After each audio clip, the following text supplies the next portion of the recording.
ঈসা আলাইহিস সালাম বললেন, আমি তোমাকে বিপদ থেকে বাঁচানোর জন্য পাশে দাঁড়ালাম, আর তুমি আমাকে বিপদে ফেলে দিয়ে চলে আসছো। দেখো আজকে রাজ দরবারের সকল কর্মকর্তা কর্মচারী সব কালেমা পড়ে মুসলমান হয়ে গেল। যে আল্লাহ তাআলা আমাকে এমন মুআজিজা দান করেছেন, সে আল্লাহর নামের কসম করে সত্যি করে বলো তো, ব্যাগের মধ্যে তোমার রুটির খবরটা কি? কয় নাই। কি কয়? কথা কি বুঝতেছেন? এদের জন্য দরকার হলো পিটন পিটন। এই জাতির জন্য দরকার হলো শক্ত মোকাবেলা করা। প্রচন্ড বাঁকা জাতি হলো সামিআনা ওয়া আসাইনা। কোরআন বলছে সামিআনা ওয়া আসাইনা। ওদের চরিত্র হলো শুনলাম মানলাম না। শুনলাম কি? এই চরিত্রে কিছু লোক কিন্তু আমার দেশেও আছে। আসতে বলবেন না, আছে না নাই? এই জন্য আল্লাহ বলছেন, বান্দারে মুনাফিক হইও না। ইল্লাল্লাযীনা তাবু, সেকেন্ড আয়াতে আসতেছি, ইল্লাল্লাযীনা তাবু, তবে যারা তওবা করবে। তওবা করলে তওবা কবুল করেন কে? আসতে বলবেন না কে? ভাববেন না যে আমি আলোচনা ফিনিশিং দেব না, পরে রুটির কি হলো শুনবেন না ইনশাআল্লাহ। ইল্লাল্লাযীনা তাবু, তবে যারা তওবা করবে। আল্লাহ তাআলা দেখেন, আল্লাহ বান্দাকে ক্ষমা করার জন্য তওবার রাস্তা খোলা রেখেছেন না বন্ধ রেখেছেন? খোলা রেখেছেন। হাত্তা ইউগারগার, যতক্ষণ না পর্যন্ত গরগর শব্দ না আসবে, তওবা করবা, আমি আল্লাহ কবুল করে নেব। জোরে বলে সুবহানাল্লাহ, সুবহানাল্লাহ। আমাকে মাফ করবেন কে? আমাকে মাফ করবেন কে? আসেন দোয়া করে দেই নাকি? যে লোকজন কিছু উঠে যায়, হ্যাঁ বসেন। এই পর্যন্ত আমি দেখেছি 20 থেকে 25 জন লোক উঠে গেছেন। 25 জন আমি গুনছি কিন্তু। বসেন। আর একটা লোক আমি উঠতে দেব না। আর কিছুক্ষণ আমি কথা বলবো। বসেন, একটু বসেন। কত সময় কত দিকে চলে যায়। গত বছর শীতের মধ্যে কি যে ডিস্টার্ব হয়েছে বিশ্বকাপ খেলা নিয়ে, মনে আছে না আপনার? বিশ্বকাপ খেলা শুরু হয়েছে শীতের ভিতরে, মাহফিলে লোক নাই। রাত 3টার দিকে খেলা। কক্সবাজার থেকে আসতেছি, একজন 1টার দিকে আমার ফোন দিল, হুজুর ভালো আছেন? হ্যাঁ। হুজুর একটু দোয়া করেন। কি? আমার দলটা যেন জিতে। কি কথা কি বুঝতেছেন আপনি? আউযু বিল্লাহি মিনাশ শাইতানির রাজীম। বিসমিল্লাহির রাহমানির রাহিম।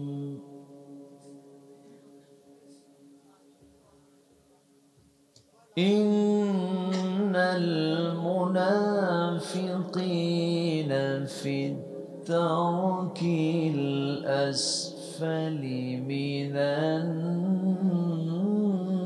নার।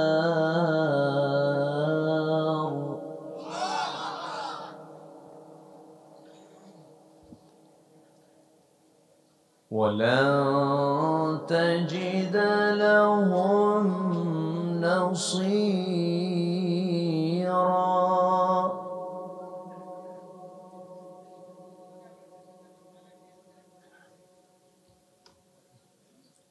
ইল্লাল্লাযীনা তাবু ওয়া আসলাহু ওয়া'তাসামু বিল্লাহ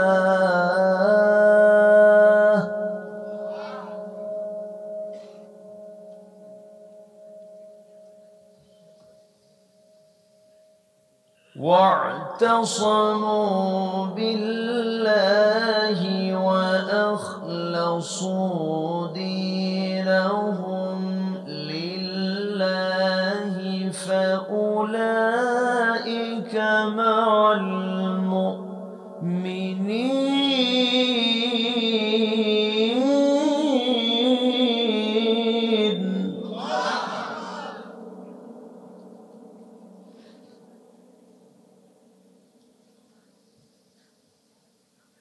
وسوف يؤتي الله المؤمنين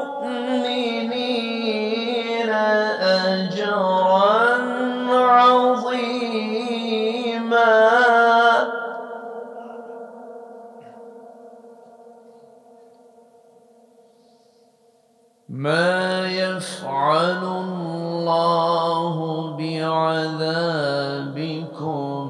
إن شكرتم وآمنتم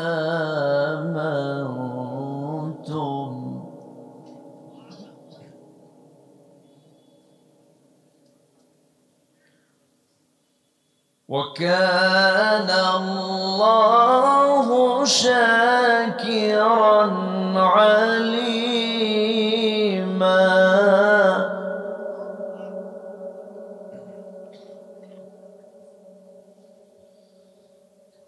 الله أكبر. بسم الله الرحمن الرحيم.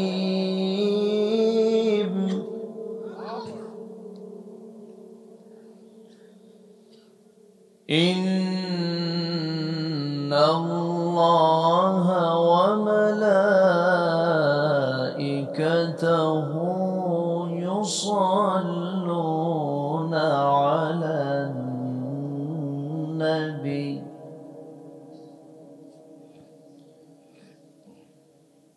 يا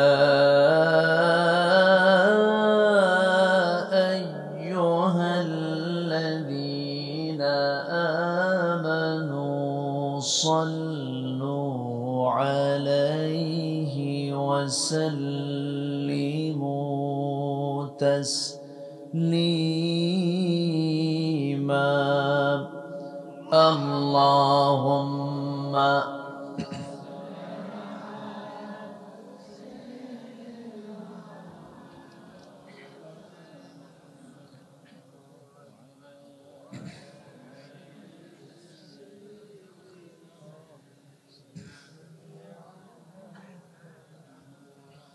একটু মোহাব্বত দিয়ে নবীর প্রেমে মাতোয়ারা হয়ে জবান খুলে আওয়াজ দিয়ে সবাই বলুন আল্লাহুম্মা সাল্লি আলা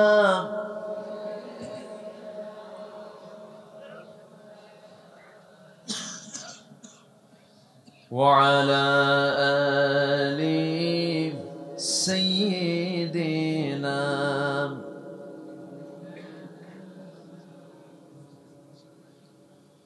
জীবনে কখনো তুমি মিথ্যা বলোনি, তাই তো তোমায় পেতে কাঁদে ধরণী, কাঁদে ধরণী।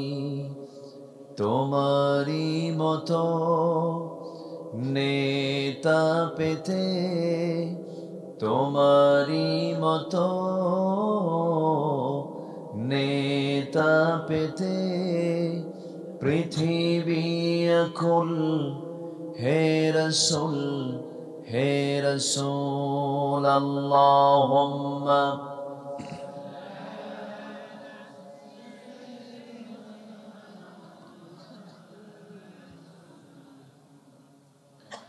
ওয়া আলা আলি সাইয়্যিদিনা।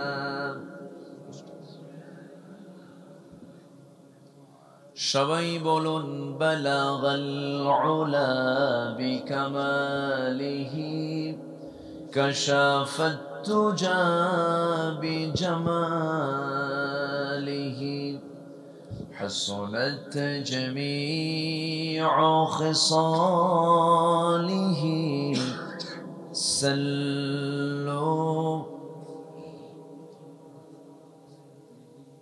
আরবের বুকে মক্কার পরে যেথায় মা আমিনার ঘর, খোদার রহমতে কৌসার হয়ে ঝরছে বারংবার। বালাগাল উলা বিকামালিহি কাশাফাত তুজা বিজামালিহি حسنت جميع خصاله سلوا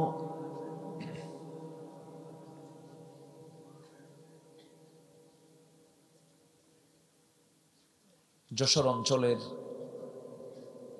ঝিনাইদহ জেলার কালীগঞ্জ উপজেলার কামালহাট কেরাতুল কোরআন নুরানি হাফিজিয়া মাদ্রাসা এতিমখানা মাহফিল ইন্তেজামে কমিটি কর্তৃক আয়োজিত মাদ্রাসা মাঠে অনুষ্ঠিত 19তম তাফসীরুল কোরআন মাহফিল 2023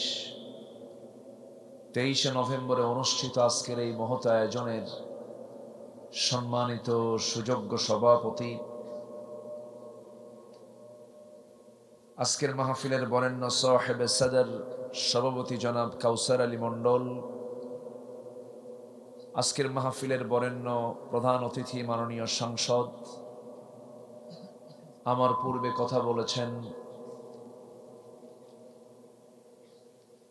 পূর্বে কথা বলেছেন নন্দিত আলেমে দ্বীন, বিশিষ্ট ইসলামী চিন্তাবিদ, গবেষক, আমার অত্যন্ত কাছের আন্তর্জাতিক খ্যাতি সম্পন্ন মুফাসসির কোরআন মুহতারাম মাওলানা আবু যর গিফারি হাফিজাহুল্লাহ, উপস্থিত হাজারাত উলামায়ে কেরাম, ফদলায়ে ইজম, সুশীল সমাজ, জাতির শ্রেষ্ঠ সন্তান শিক্ষক মণ্ডলী, জাতির বিবেক সাংবাদিক বৃন্দ, প্রশাসনের দায়িত্বে নিয়োজিত কর্মকর্তা বৃন্দ, সামনে উপস্থিত আজকের মাহফিলের প্রধান আকর্ষণ যাদেরকে নিয়ে আজকের এই সাজানো গোছানো বর্ণাঢ্য আয়োজন, তাওহীদের পতাকাবাহী, কালেমার ঝান্ডাবাহী, দ্বীন ইসলামের নরসারদুল বীর মুজাহিদ, প্রাণ প্রিয় সম্মানিত দ্বীনি ভাইরা, আড়ালে বসে আছেন শ্রদ্ধেয়া সম্মানিতা মা বোনেরা, আলোচনার সূচনায় আনুষ্ঠানিকতার মধ্য দিয়ে আমার পক্ষ থেকে আবারও দিল খোলা সালাম, আসসালামু আলাইকুম ওয়া রাহমাতুল্লাহি ওয়া বারাকাতুহু। সবাই কেমন আছেন? আমাকে প্রশ্ন করলেন, আল্লাহ তাআলা আমাকে তো আপনার মতোই এবং আপনার কাতারই রেখেছেন, বলি আলহামদুলিল্লাহ। মাইকের আওয়াজটা আমার কাছে ক্লিয়ার মনে হচ্ছে না, আপনার কাছে ঠিক আছে তো নাকি? হ্যাঁ, মাইকের একটা মাহফিলের 99% ডিপেন্ড করে হলো মাইকের উপরে, 99%। আমি একটু মাইকের যারা অপারেটর একটু চেষ্টা করুন, ইকো দিয়ে লাভ নেই, এমনি প্লেন করে দেন, ইকো রিভার্ব লাগবে না, প্লেন করে দেন একদম, যেন সবার কানে যেন আওয়াজটা যেন সবার কানে যেন ক্লিয়ারলি যেন পৌঁছে যায়, এটা খেয়াল রাখবেন ইনশাআল্লাহ। সামান্য রাখেন, সামান্য কিছু ইকোটুকু সামান্য রাখেন, তবে বেশি না, তবে সবার কানে যেন আওয়াজটা যেন ক্লিয়ারলি যেন মানুষ যেন শুনতে পায়। সম্মানিত হাজিরিন, আল্লাহর মেহেরবানি, আল্লাহ তাআলা আমাকে আপনাকে এমন সুন্দর একটা আয়োজনে আসার বসার তৌফিক দিয়েছেন, শুকর আদায় করছি, মুহাব্বাতান বলে উঠছি আলহামদুলিল্লাহ। আবারও বলছি আলহামদুলিল্লাহ, চিৎকার মেরে বলছি আল্লাহুম্মা ইন্নী আসআলুকা আল হুদা ওয়াত তুকা ওয়াল আফাফা ওয়াল গিনা।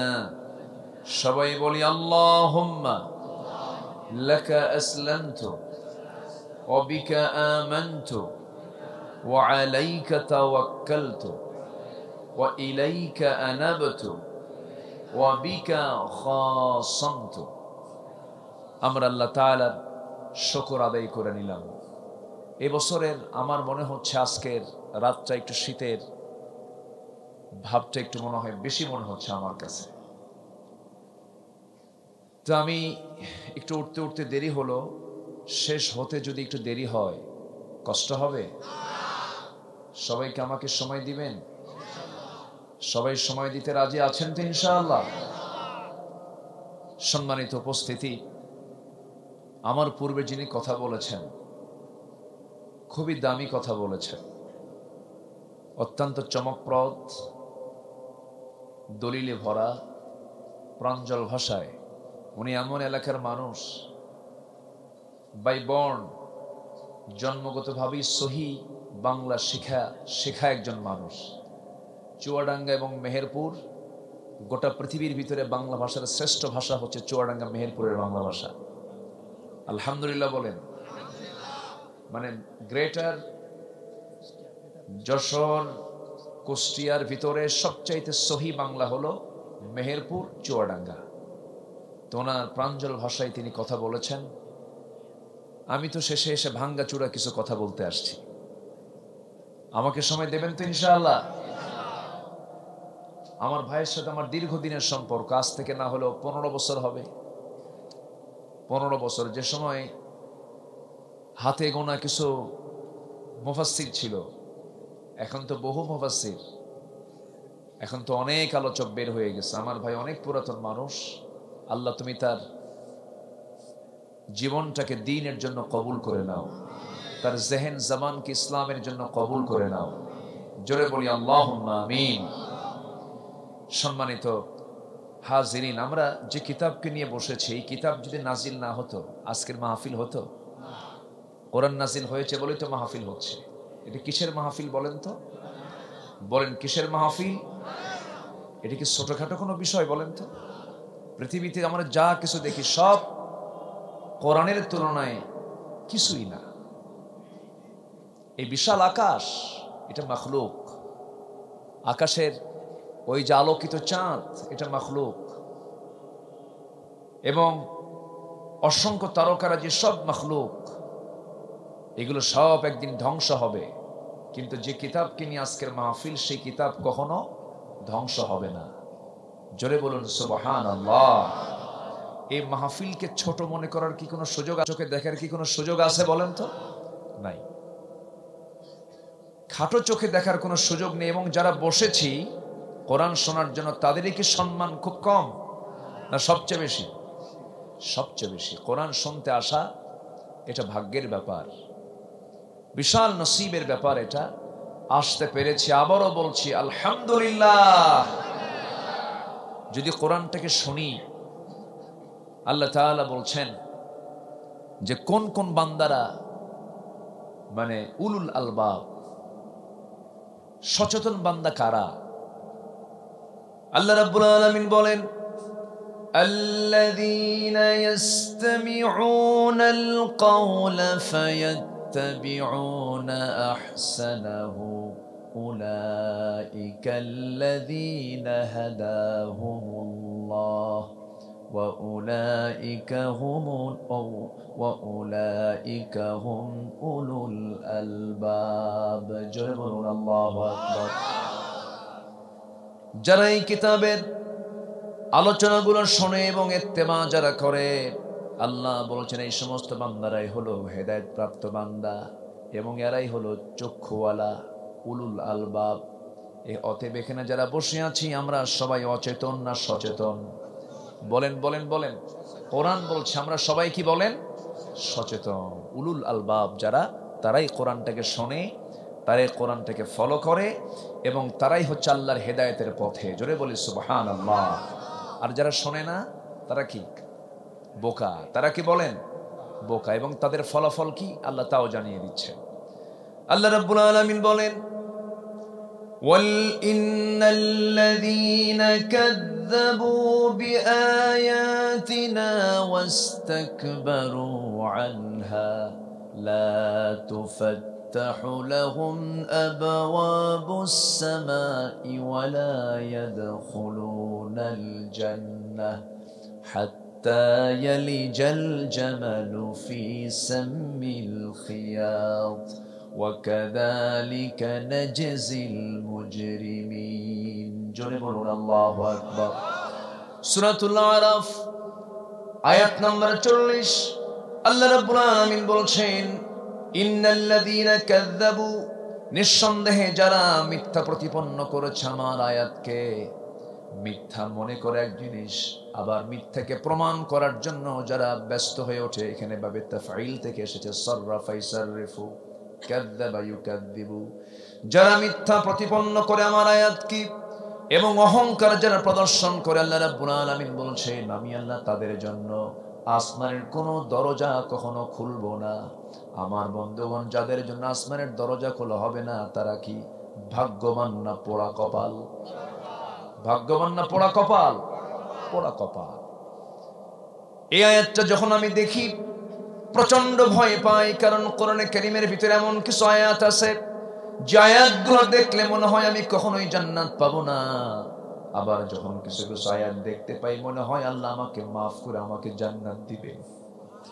আমার ভাইরা, আমরা রহমত চাইবো কার? আস্তে বলুন, রহমত চাইবো কার? আমরা আল্লাহর চাইবো। কিন্তু আল্লাহ রাব্বুল আলামিন দেখেন কত শক্ত কথা আবার পরে বলছেন, আমি তো আসমানের দরজা তাদের জন্য খুলবই না, সাথে সাথে এরা কখনো জান্নাতে প্রবেশ করতে পারবে না। সূচের ছিদ্র পথে উট প্রবেশ যেমন অসম্ভব, এদের জন্য জান্নাতে যাওয়া তেমনই অসম্ভব। কি করে এক্সাম্পল দিয়েছেন আল্লাহ তাআলা। এই জন্য আমার বন্ধুগণ, কোরআনকে আমরা শুনবো, মানবো, হেদায়েত পাবো, জোরে বলে ইনশাআল্লাহ। আর সেই সমস্ত লোকগুলো বোকা না চালাক? চালাক। আর যারা কোরআনটাকে মানে না তারা হলো বোকা। তারা কি বলেন? বোকা। কিন্তু আজকে দুনিয়ার ভিতরে যারা বসবাস করছে, মুসলিম নামধারী আমার দেশে যদি আপনি তাকান, যারা কোরআনকে মানে, কোরআনকে মানতে চায়, কোরআনকে ফলো করতে চায়, ওই সমস্ত লোকগুলো এই সমস্ত লোকগুলোকে বোকা মনে করে। ঠিক কিনা? হুজুররা কি করে খাবে? দেখেন, দেখছেন কি চিন্তা ওদের। হুজুররা কি করে খাবে? মাদ্রাসায় পড়াচ্ছ, ও কি কামাই করবে? ওর দিন পথ কেমনে যাবে? শক্তি দিয়ে যদি রিজিক যদি আহরণ করা যেত, বনের যে সিংহটা তার শক্তি বেশি না পাখির শক্তি বেশি? বলেন কার শক্তি বেশি? সিংহের শক্তিটা বেশি। কিন্তু আপনি জরিপ করে দেখবেন, ছোট্ট একটা বাবুই পাখি কখনো শূন্য পেটে বাসায় যায় না, কিন্তু বহুদিন চলে যায়। সিংহ অনেক সময় না খেয়ে থাকে। না খেয়ে থাকে না? খুলনার মানুষ তো সিংহের খবর রাখার কথা নাকি? আমার ভাইয়েরা, শক্তি দিয়ে রিজিক আসে না, ক্ষমতা দিয়ে রিজিক আসে না। রিজিক মানে শুধু টাকা পয়সা নয়, রিজিকের বহু ক্লাস আছে, ওইদিকে লম্বা আমি কথা ধরবো না।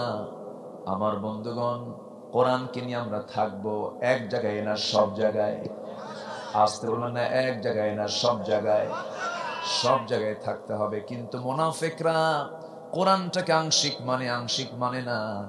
এই ইসলামের ভিতরে আল্লাহ তাআলা ইসলামের মধ্যে যাকে সবচাইতে মুসলমানদের জন্য বড় ক্ষতিকর বলে আখ্যা দিয়েছেন, সেটাই হলো মুনাফিক। আমি আজকে যে তেলাওয়াত দিয়ে শুরু করেছি, শুরুতে আমি মুনাফিকের একটা আয়াত তেলাওয়াত করেছি। আমি যেন মুনাফিকের তালিকায় না যাই, আপনি যেন মুনাফিকের তালিকায় যেন অন্তর্ভুক্ত না হন। সবচেয়ে বড় টেনশন কিন্তু এটা। একজন সাহাবী হুযায়ফা রাদিয়াল্লাহু তাআলা আনহু, যার কাছে নবীর পক্ষ থেকে একটা তালিকা থাকতো, রাসূল তার কাছে একটা তালিকা রাখতেন, মুনাফিকের তালিকা, চার্ট অফ হিপোক্রাইট, মুনাফিকদের তালিকা তিনি তার কাছে রেখে দিতেন। সেই হুযায়ফার কাছে প্রায় প্রায় ওমরে ফারুক রাদিয়াল্লাহু আনহু আসতেন, এসে বলতেন, ভাই হুযায়ফা দেখো তো মুনাফিকের তালিকার মধ্যে আমার নামটা আছে নাকি? খাত্তাবের ছিল ওমরের নামটা আছে নাকি? হুযায়ফা বলতেন, ভাই ওমর আপনার কি মাথা খারাপ হয়ে গেছে নাকি? আপনি তো জান্নাতি, রাসূল বলে দিয়েছেন। জোরে বলি সুবহানাল্লাহ। কিন্তু ওমরে ফারুক বললেন, ভাই হুযায়ফা মাঝে মাঝে মনে হয় যেন আমি মুনাফিক হয়ে গেছি। কি পেরেশানি তাদের মধ্যে কাজ করত। আর আমার দেশের কিছু উল্লুক ভাল্লুক হুজুর আছে, নিজের কোনো খবর নাই, সে কোথায় যাবে, জান্নাত পাবে না জাহান্নাম পাবে, আরেকজনকে জান্নাতি খেতাব দিয়ে দেয়। আছে না? এরকম আছে না? কষ্ট পাচ্ছেন নাকি আপনারা? একটু কান লাগান, মনোযোগ দিয়ে আমরা শুনি। ইমানদার নিজেকে সবসময় ছোট ভাববে, ইমানদার সব সময় নিজেকে সবচেয়ে ক্ষুদ্র বান্দা মনে করবে। যখন দেখবেন কারো মুখ থেকে বড় আওয়াজে কথা বের হয়, অহংকার নিয়ে কথা বের হয়, মানুষকে হুমকি ধামকি দিয়ে কথা বলে, চোখ রাঙ্গায় কথা বলে, তখন ভাবতে হবে ওর মধ্যে মুনাফিকের লক্ষণ ঢুকে গেছে। কিসের লক্ষণ ঢুকছে বলেন? মুনাফিককে চেনার জন্য আল্লাহ রাব্বুল আলামিন সূরা মুনাফিকুন দিয়েছেন। কাফেরকে চেনার জন্য সূরা কাফিরুন নামে পৃথক সূরা দিয়েছেন। আবার ইমানদারকে চেনার জন্য সূরা মুমিনুন আছে না নাই বলেন? আছে। আমি যেন কাফের না হই সেজন্য সূরা কাফিরুন দিয়েছেন। আমি যেন মুনাফিক না হই সূরা মুনাফিকুন দিয়েছেন। আমি যেন মুমিন হতে পারি সেজন্য সূরা মুমিনুন দিয়েছেন। আমরা পড়বো, জানবো, শিখবো। জোরে বলি ইনশাআল্লাহ, আরো জোরে বলি ইনশাআল্লাহ। একটা প্রশ্ন করব আমার ভাইরা, আমার দেশে মুসলিম বেশি না অমুসলিম বেশি? কত পার্সেন্ট বলেন? 90 থেকে 95%। 18 কোটি মানুষের দেশে 16 কোটি মুসলমান। গোটা পৃথিবীর ভিতরে 1 নম্বরের তালিকায় হলো ইন্দোনেশিয়া, সেকেন্ড কান্ট্রি হলো বাংলাদেশ। সম্ভাবনাময় একটি দেশ বাংলাদেশ। 54,000 বর্গ মাইলের সোনার বাংলাদেশ। 16 কোটি মুসলমান যে দেশে বসবাস করে, যদি প্রশ্ন করি এই দেশে অধিকাংশ মুসলমান নামাজি না বেনামাজি? আসতে বলবেন না, নামাজি না বেনামাজি? বলেন তো এটা কি ইমানদারের লক্ষণ না মুনাফিকের লক্ষণ? বলেন বলেন বলেন। যদি আমি বলি এদেশের অধিকাংশ মুসলমান বিড়ি খাওয়া না বিড়ি ছাড়া? এমন বিড়ি খায় যেন জাতীয় খাবার বিড়ি। ভাত খায় 3 বার, বিড়ি খায় কয়বার? 15 বার কইছে। আমার ভাইয়েরা, আরেকটা প্রশ্ন করি, এদেশের যত মুসলমান বসবাস করেন অধিকাংশ লোক দাড়িওয়ালা না দাড়ি ছাড়া?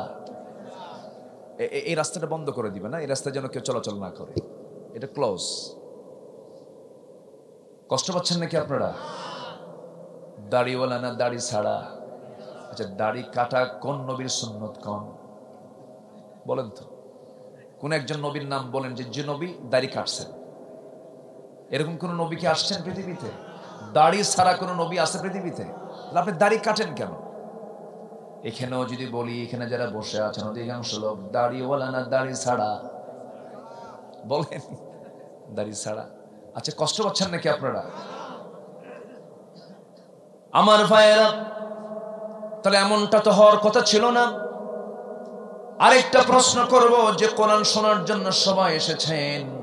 আমার ভাইয়েরা, এই দেশে আলোচনা 2 রকম হয়।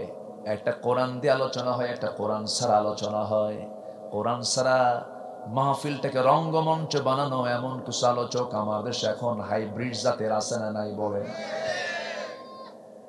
কোন আয়াত নাই, কোন হাদিস নাই, কোন রেফারেন্স নাই, কোন দলিল নাই। ঘন্টার পরে ঘন্টা ওয়াজ করে, বক্তাও কান্দে, শ্রোতাও কান্দে। আছে কিন্তু কান্দে না? বক্তাও কান্দে, শ্রোতাও কান্দে। যখন বলা হয় কানলেন কেন, কানলাম যে কেন তাও জানি না, কান্দার কারণও নাই। রাজা কি বলে, এক ছোট্ট মেয়ে, 8 বছর বয়স, মেয়েটা কাঁদতেছে, খুব হাউমাউ করে কাঁদতেছে। তার কান্না দেখে তার মা এসে বলে, মা তুমি কাঁদো কেন? এই প্রশ্ন করা মাত্র আরো কান্দে। তো সন্তানের এই কান্না দেখে মাও কান্দে। তো মা মেয়ের কান্না দেখে প্রতিবেশী যত আছে সব মহিলা এসে এরাও কান্দে। একশট কান্না হয়ে গেল। পরে সবাই মিলে বলল, আচ্ছা আমার ছোট্ট মেয়েটা, তো তুমি যে কাঁদতেছ, তোমাকে দেখে আমরা সবাই কান্নাকাটি করলাম, তুমি যে কাঁদতেছ, এর কান্না করার কারণটা কি, হেতুটা কি? এখন ছোট্ট মেয়েটা বলতেছে, মা আমি কাঁদতেছি এই জন্য, আমার বয়স এখন 8 বছর, 16 বছরে আমার বিয়ে হবে। বিয়ে হওয়ার পর একটা বাচ্চা হবে, সেই বাচ্চাটা ছেলে হবে।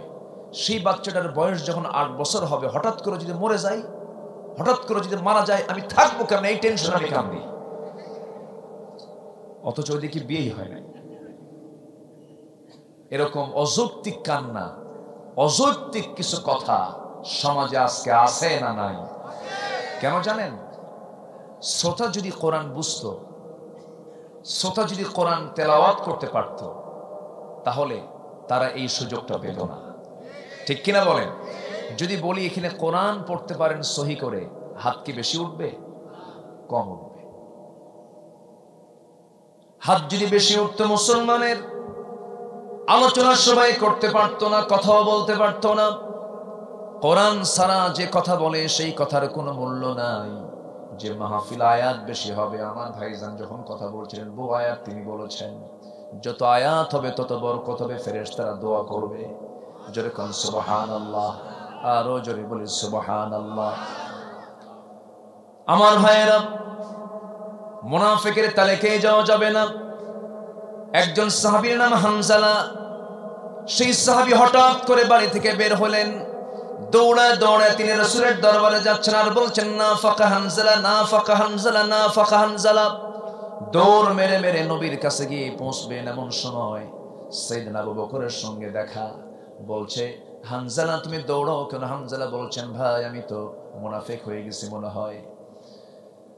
চলে গেছেন নবীর দরবারে, গিয়ে রাসূলকে লক্ষ্য করে বলছেন, ইয়া রাসূলুল্লাহ, আমার মনে হয় নিফাকতা চলে আসছে, আমি মুনাফিক হয়ে গেছি। কেন?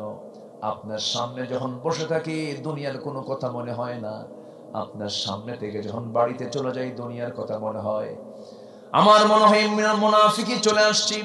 রাসূল মুস্কি হাসি মেরে বললেন, হানজালা চিন্তা করো না, এমন চিন্তা করো না। ব্যবসা বাণিজ্য করা আমার সুন্নাহ, পরিবারকে দেখা আমার সুন্নাহ, বিয়ে করা আমার সুন্নাহ, সন্তানের মুখে খাবার তুলে দেওয়া সাদকা আমার সুন্নাহ। ও হানজালা চিন্তা নাই, টেনশন নাই, তবে আমার উম্মতের বৈরাগ্য হলো জিহাদের ময়দান। জোরে কোন সুবহানাল্লাহ। মুনাফিকি দূর হয় জিহাদের ময়দানে, ঠিক কিনা? আমার বন্ধুগণ, এই জন্য কাফেরের শাস্তি যত বেশি হবে, মুশরিকের শাস্তি যত বেশি হবে, সবচেয়ে বেশি শাস্তি হবে কাফের, মুশরিক না মুনাফিকের? মুনাফিকটা আমার দেশে মনে খুঁজে পাওয়া যাবে না। হ্যাঁ আছে, মুনাফিক আছে। আল্লাহ রাব্বুল আলামিন বলেন, ওই মুনাফিকদের অবস্থানটা কোথায় হবে তোমরা শুনে নাও। আল্লাহ রাব্বুল আলামিন বলেন, ইন্নাল মুনাফিকিনা ফিদ দারকিল আসফালি মিনান নার ওয়া লা তাজিদ লাহুম নাসীরা। মুনাফিকদের জন্য জাহান্নামের সর্বনিম্নে তাদের স্থান হয়ে যাবে, জাহান্নামের ভিড় গড়বেন মুনাফিক দিয়া। কাকে দিয়া বলেন? মুনাফিক দিয়া। তাদের জন্য কোনো সাহায্যকারী থাকবে না। মুনাফিকদের এক নাম্বার চরিত্র হলো, আল্লাহ রাব্বুল আলামিন নিজেই বলছেন, ইন্নাল মুনাফিকিনা লাকাযিবুন। মুনাফিকরা সবচেয়ে বড় মিথ্যুক হয়। মিথ্যার কাছে যাওয়া যাবে যখন মিথ্যা কথা বের হবে, ভাবতে হবে আমি কি হয়ে যাচ্ছি বলেন? কি হয়ে যাচ্ছি বলেন? মুনাফিক হয়ে যাচ্ছে। আমার দেশের লোক অধিকাংশ সত্য কথা কয় না, মিথ্যা কথা কয়। একটা কাপড় বিক্রি করতে নিয়ে বলে, ভাই কাপড়টা এত দামে কি দেওয়া যায় না? ভাই আমার কেনাই নাই। আছে না? বলেন। হর হামেশা মিথ্যা কথা বলে দিল। মুনাফিকদের কিছু লক্ষণ আছে, একটু মিলে নেন। এগুলো জীবনের কথা, এগুলো বাস্তব কথা, একটু শুনে নেন। মুনাফিকদের কিছু লক্ষণ আছে। মুনাফিকরা ইমানদার বান্দাদের কিনে ঠাট্টা করে। আছে না? আছে না? আছে না? মোল্লারা কি করে খাবে? মোল্লাদের বিরুদ্ধে কথা বলো না, আলেমদের বিরুদ্ধে অবস্থান নিও না। গজব নাজিল হবে, গজব, গজব নাজিল হবে। জগতের শ্রেষ্ঠ সন্তান হচ্ছে আলেমরা। আল্লাহ রাসূলের নিজের জবানের কথা, আল উলামা ওয়ারাসাতুল আম্বিয়া। আলেমরা হচ্ছে নবীদের ওয়ারিস। আলেমরা সারা রাত ঘুমাবে, জাহেল নামাজ পড়বে, নামাজের চাইতে আলেমের ঘুমের দাম বেশি। আমি ভাঙ্গাচুরা মানুষ, আমি এলেম শূন্য মানুষ, আমি আমার কোনো কথা বলছি না। দয়া করে আলেমদেরকে কখনো বেইজ্জত করবেন না।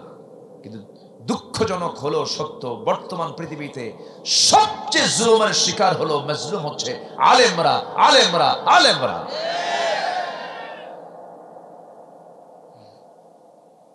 সাইয়েদনা আলী বলছেন, যখন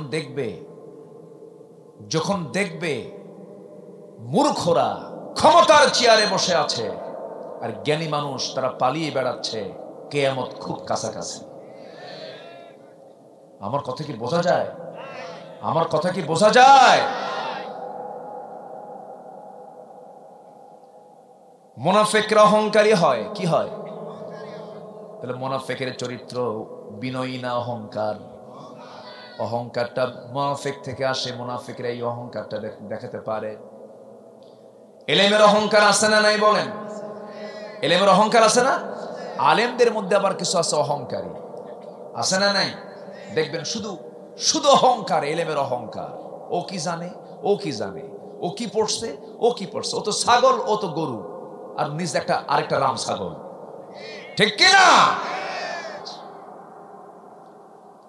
নাম্বার 3 হলো মিথ্যা বলতে বলতে এদের হৃদয় মানসিক ব্যাধিতে আক্রান্ত হয়।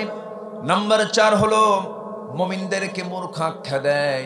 নাম্বার 5 হলো আল্লাহর কালাম কোরআনকে নিয়ে তারা ঠাট্টা বিদ্রুপ করে। নাম্বার 6 হলো অন্যের সম্পদ হরণ করে। আমার দেশে মনে হয় অন্যের সম্পদ হরণ করার কোনো রেকর্ড নাই। আসতে বলবেন না আছে না নাই? আসতে বলবেন না আছে না নাই? আছে আছে আছে আছে। অন্যের পুকুর দখল করা নেতা মনে হয় আজকে খুঁজে পাওয়া যাবে না। অন্যের পুকুর দখল করে রাখছে, আছে না? মাছ ধরে খায়, মাছ ধরেও খায়। বিসমিল্লাহ বললে সমস্যা নেই নাকি? বিসমিল্লাহ বললে সমস্যা আছে? চুরি করা জিনিস দিয়ে বিসমিল্লাহ কয়, তখন তার 1 গুনাহ না ডাবল গুনাহ? 1 গুনাহ না ডাবল গুনাহ? ডাবল গুনাহ হয়ে যাবে, ডাবল গুনাহ হয়ে যাবে, ডাবল গুনাহ হয়ে যাবে। আমার দেশ গতকালকার নিউজ, $100 বিলিয়ন পৌঁছল বাংলাদেশের বিদেশি ঋণ। $100 বিলিয়ন। আলহামদুলিল্লাহ কবেন না? যে সংসারের লোন বেশি সে সংসার তো খুব বরকতময়, তাই না?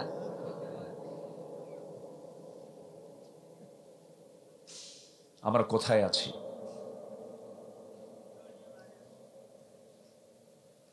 খুব সুন্দর মানুষ আপনারা, বলি আলহামদুলিল্লাহ। সব নাকি হুজুররা শেষ করে দিছে, হুজুররা ক্ষমতাই পাইল না, সব নাকি সব হুজুররা শেষ করলো। টুডে এন্ড টুমরো একটা কথা জেনে রাখবেন, হারাম কখনো টিকসই হতে পারে না, জুলুম কখনো টিকসই হতে পারে না। জালিমদের মোকাবেলা করতে রাজি আছেন কারা কারা? হাত উঁচু করে দেখেন মুসলমান।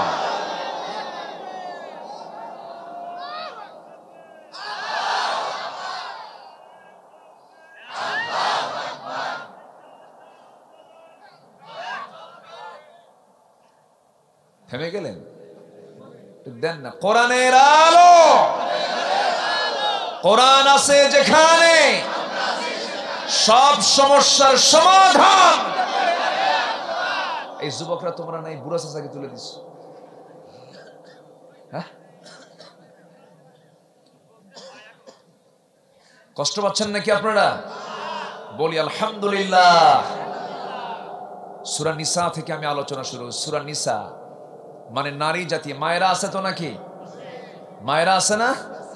জি আলহামদুলিল্লাহ বলেন। জি মা, আপনাদের নামে সূরা, আমাদের নামে কোনো সূরা নাই। গোটা কোরআনে 114টা সূরা, মেয়েদের নামে আল্লাহ তাআলা সূরা দিয়েছেন সূরাতুন নিসা, কিন্তু পুরুষ নামে কোনো সূরাই নাই। আমরা বাদ, আমরা নাই তো, আমরা গুণতির বাইরে আছে।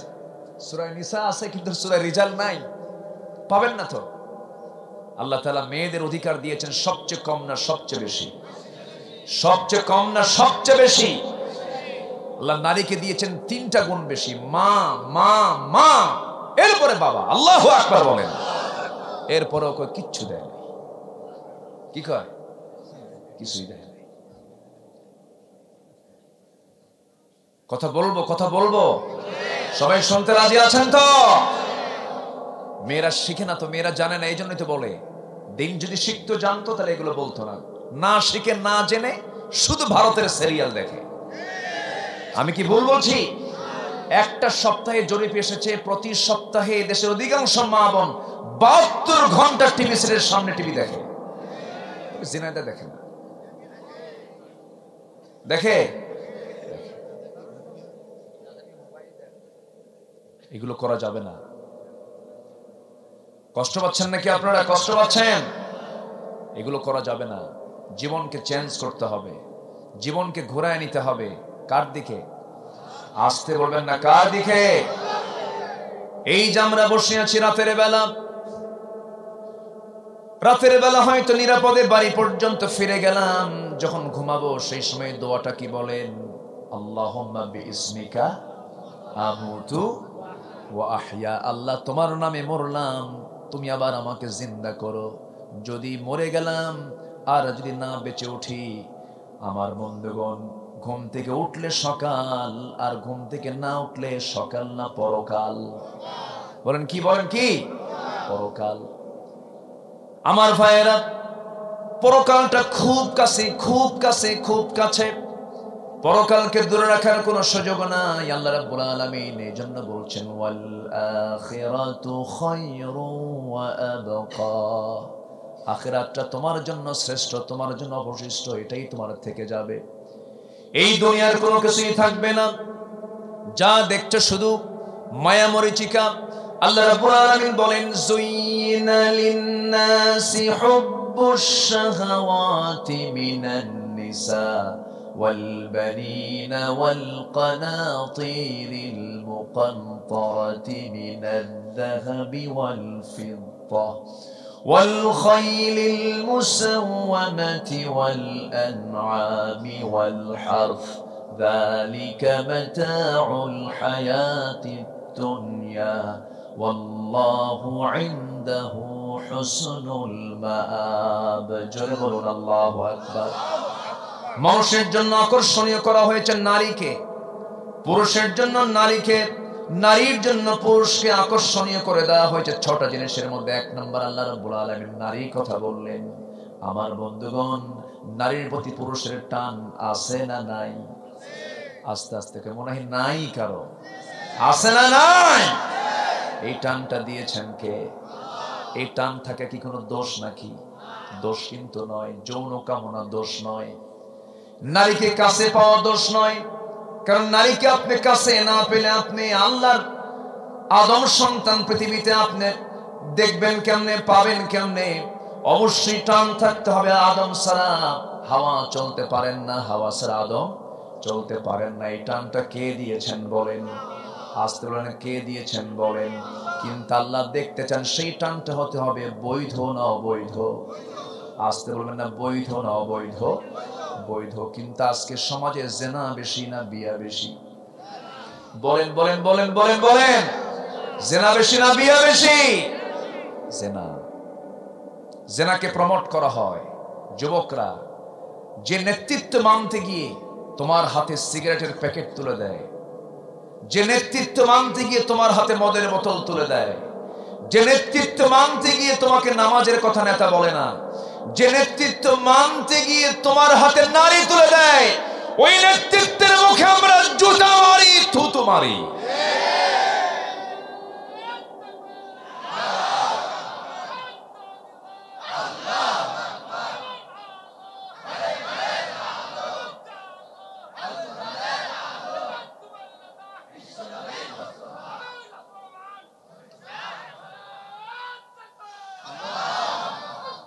যুবক, তোমার জন্য জান্নাত অপেক্ষা করছে। সুবহানাল্লাহ বলবেন না? যুবকের জান্নাতে যাওয়া কঠিন না সহজ? কঠিন না সহজ? 30 বছর বয়সে ইসলাম কবুল করেছেন এক সাহাবী সাদ বিন মুআজ। 30 বছর বয়সে, 35 বছর বয়সে শাহাদাত বরণ করেছেন। বদরে গেছেন, উহুদে গেছেন, খন্দকের যুদ্ধে অংশগ্রহণ করে ফেরার পথে রক্তক্ষরণ হয়ে শাহাদাত বরণ করেছে। আমার নবীর কানে যখন সংবাদ এলো, রাসূল বলেন, ইহতাজ্জাতিল আরশ। আমার সাদ মারা যাওয়ার কারণে, মারা যাওয়ার ঘটনায় আল্লাহর আরশ পর্যন্ত কেঁপে উঠেছে। আরশ কেঁপে উঠেছে।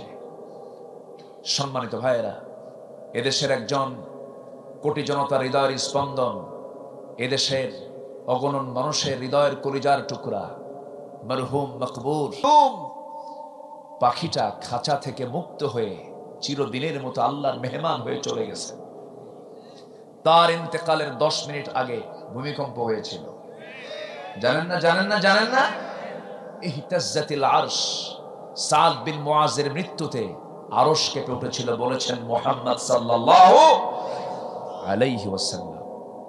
সম্মানিত ভাইয়েরা, আমি যুবকদেরকে একটু বোঝাতে চাই, বাতিলদের কাছে মাথা নত করো না, নিজের জীবনকে নোংরা বানিয়ে দিও না, গার্লস স্কুলের সামনে ইতিমের মতো বসে থাকো না, এগুলো করো না, লাভ নাই, সব ভুয়া, সব কি ভুয়া। শিশু পার্কে আজকে শিশুরা যায় না শিশুর মা খালা যায়? বলেন তো কারা যায় বলেন তো? তার নামটা শিশু পার্ক দেওয়া হলো কেন? লেখা উচিত শিশু পার্ক না দিয়া মা খালা পার্ক। আমি কি ভুল বলছি? এই নোংরামিগুলো যুবকরা করতে যেও না। তোমার জন্য আল্লাহ তাআলা আরশ আজিমের ছায়া জায়গা করে রেখে দিয়েছেন। জোরে বলে সুবহানাল্লাহ। আরশ আজিমের ছায়া আছে না নাই? আছে না নাই? সেটা কি আকাশের নিচে? কয় আকাশের উপরে? বলেন বলেন, কয় আকাশের উপরে বলেন? কিন্তু আল্লাহ তাআলা বলছেন, যারা আমার আয়াতকে মিথ্যা প্রতিপন্ন করবে তাদের জন্য আমি আসমানের দরজা খুলবই না, দরজাই খোলা হবে না। আরশ আজিম, আমরা যেখানে বসে আছি এখান থেকে কত দূর বলেন তো? কেউ কি যেতে পারবো ওখানে? চেষ্টা করে যাওয়া সম্ভব? বলেন বলেন, চেষ্টা করে যাওয়া সম্ভব? কিন্তু আমাকে তুলতে পারেন তিনি কে? আমার জন্য দরজা খুলতে পারেন আকাশের তিনি কে? আল্লাহ তাআলা। আমরা যেখানে বসে আছি এই দুনিয়া থেকে একজন মানুষ 7 আসমান পেরিয়ে, সব দরজা পেরিয়ে আরশ আজিমের মেহমান হয়েছেন, তিনি কে বলেন তো? বলুন মুহাম্মাদুর রাসূলুল্লাহ। মুহাম্মাদুর রাসূলুল্লাহ। তার একটা ট্রানজিট ছিল সফরের, সেই ট্রানজিটটা হলো যেটাকে নিয়ে আজকের গোটা পৃথিবী হট রাজনীতি, হট পলিটিক্স। আমার নবীজি মসজিদে হারাম থেকে ইলাল মসজিদুল আকসা, মসজিদ আকসায় তার সেই সফরের ট্রানজিট ছিল, কানেক্টিং ছিল। দেখেন না বিমানে পৃথিবী ঘুরলে পরে বিভিন্ন এয়ারপোর্টে গিয়ে কানেক্টিং হয়। আমার নবীজির মেরাজের কানেক্টিং হলো কোথায়? কোন মসজিদ বলেন? মসজিদুল আকসা। আজকে এই মসজিদ আকসা কি ইহুদির বাচ্চারা মুসলমানদের জন্য নিরাপদ রেখেছে? রেখেছে বলেন, রেখেছে? লক্ষ লক্ষ ফিলিস্তিনি মুসলমানকে আর শহীদ করেছে। এরপরেও আমার দেশের কিছু উল্লুক ভাল্লুক,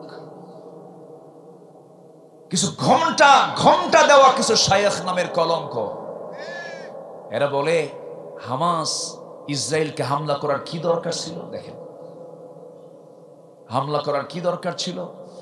এমন জাতীয় যারা কথা বলে তাদের মুখ থেকে এই জাতীয় কথা বের হয়, যারা মুনাফিকের বাচ্চা, মুনাফিকের বাচ্চা, মুনাফিকের বাচ্চা। এমন মুনাফিক আছে না নাই? মুনাফিক আছে না নাই? আচ্ছা, আল্লাহ তুমি ফিলিস্তিনকে বাঁচাও। জোরে বলি আল্লাহুম্মা আমিন। আরো জোরে আল্লাহুম্মা আমিন। আরো জোরে আল্লাহুম্মা আমিন।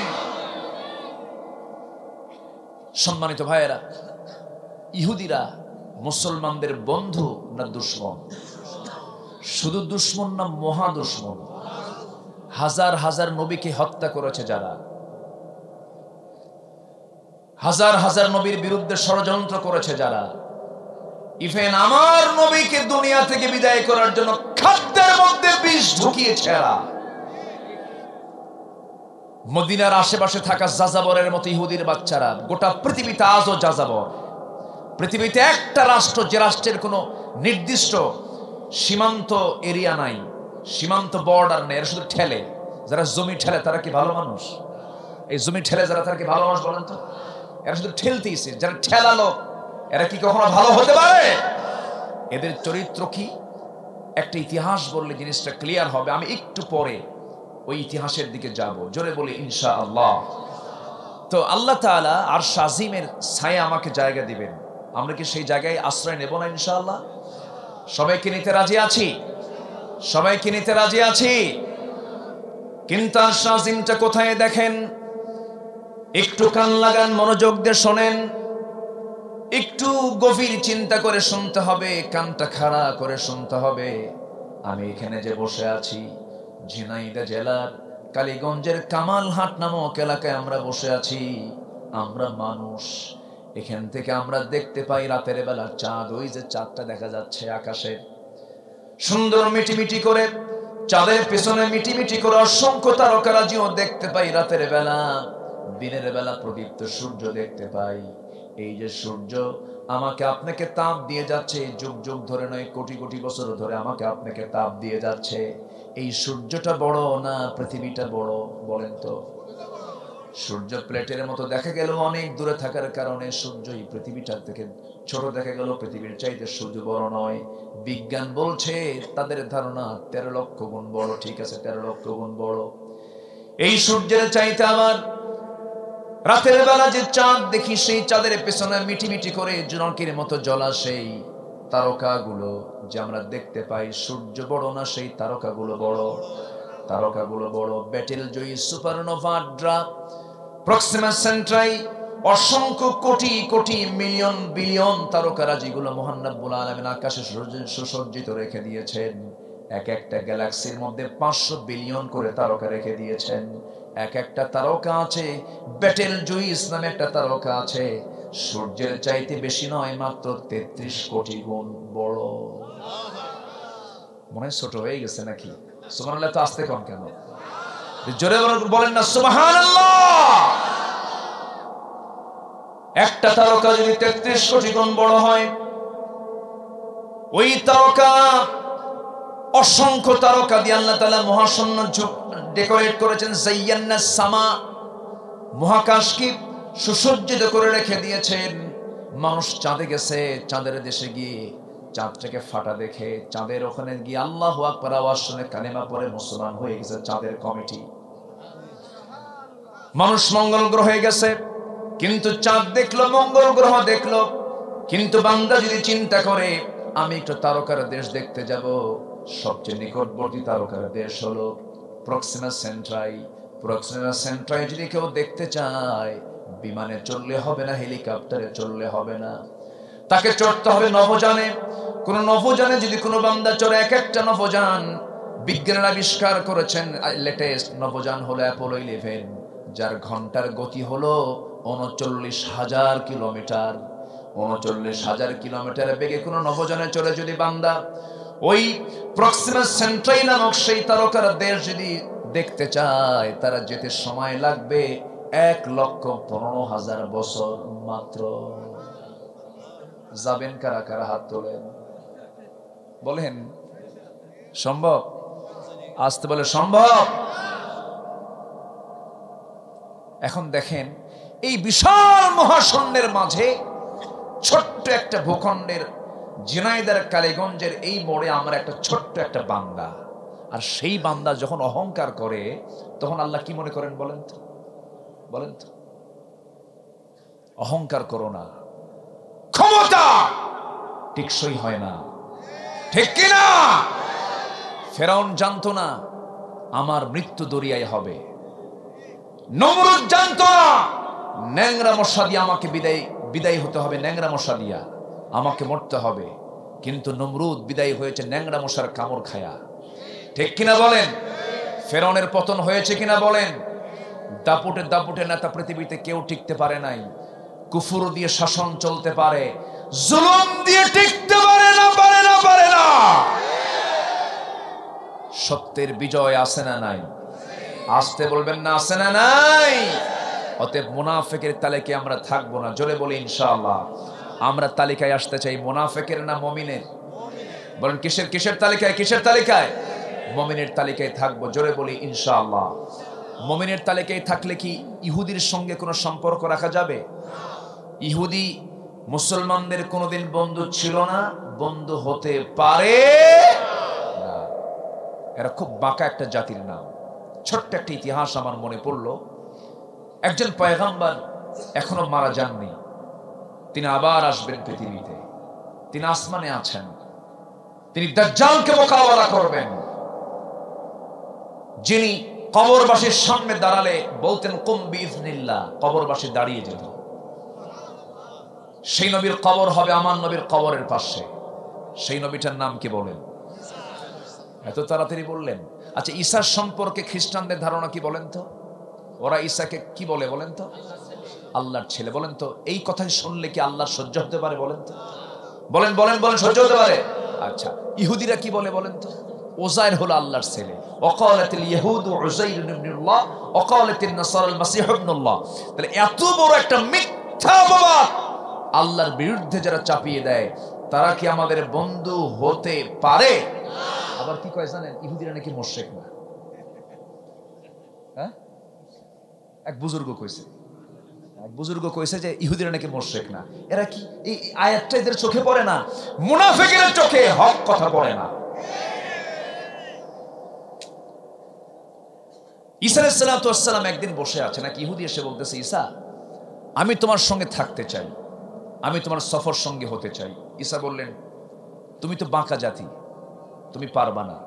পৃথিবীতে একটা জাত, এই পৃথিবীতে একটা গোষ্ঠী সম্প্রদায় জান্নাতের খাবার খেয়েছে, তারা কারা বলেন তো? ইহুদিরা, বনি ইসরাইলরা। মান্না সালোয়ার মতো খাবার ওদের পছন্দ হয় না। ওরা বলছে আমরা মান্না সালোয়া খাবো না, পেঁয়াজ রসুন খাবো। কি খাবে? খান পেঁয়াজ রসুন। এত বাঁকা এরা। তো ইহুদিরা আজকে পৃথিবীতে 1.5 কোটি ইহুদি, আমেরিকার 2% ইহুদি, গোটা পৃথিবীর 80% বিজনেস কন্ট্রোল করে ইহুদি, এবং এদের ভিতরে লক্ষ লক্ষ বিজ্ঞানী ইহুদি। মেধা, প্রযুক্তি, সব দিক থেকে ইহুদিরা শীর্ষস্থানে আছে। আর মুসলমান কি করে জানেন? মুসলমান কোরআনকে রিসার্চ করে বের করে ফরজ নামাজের পরে মোনাজাত আছে না নাই।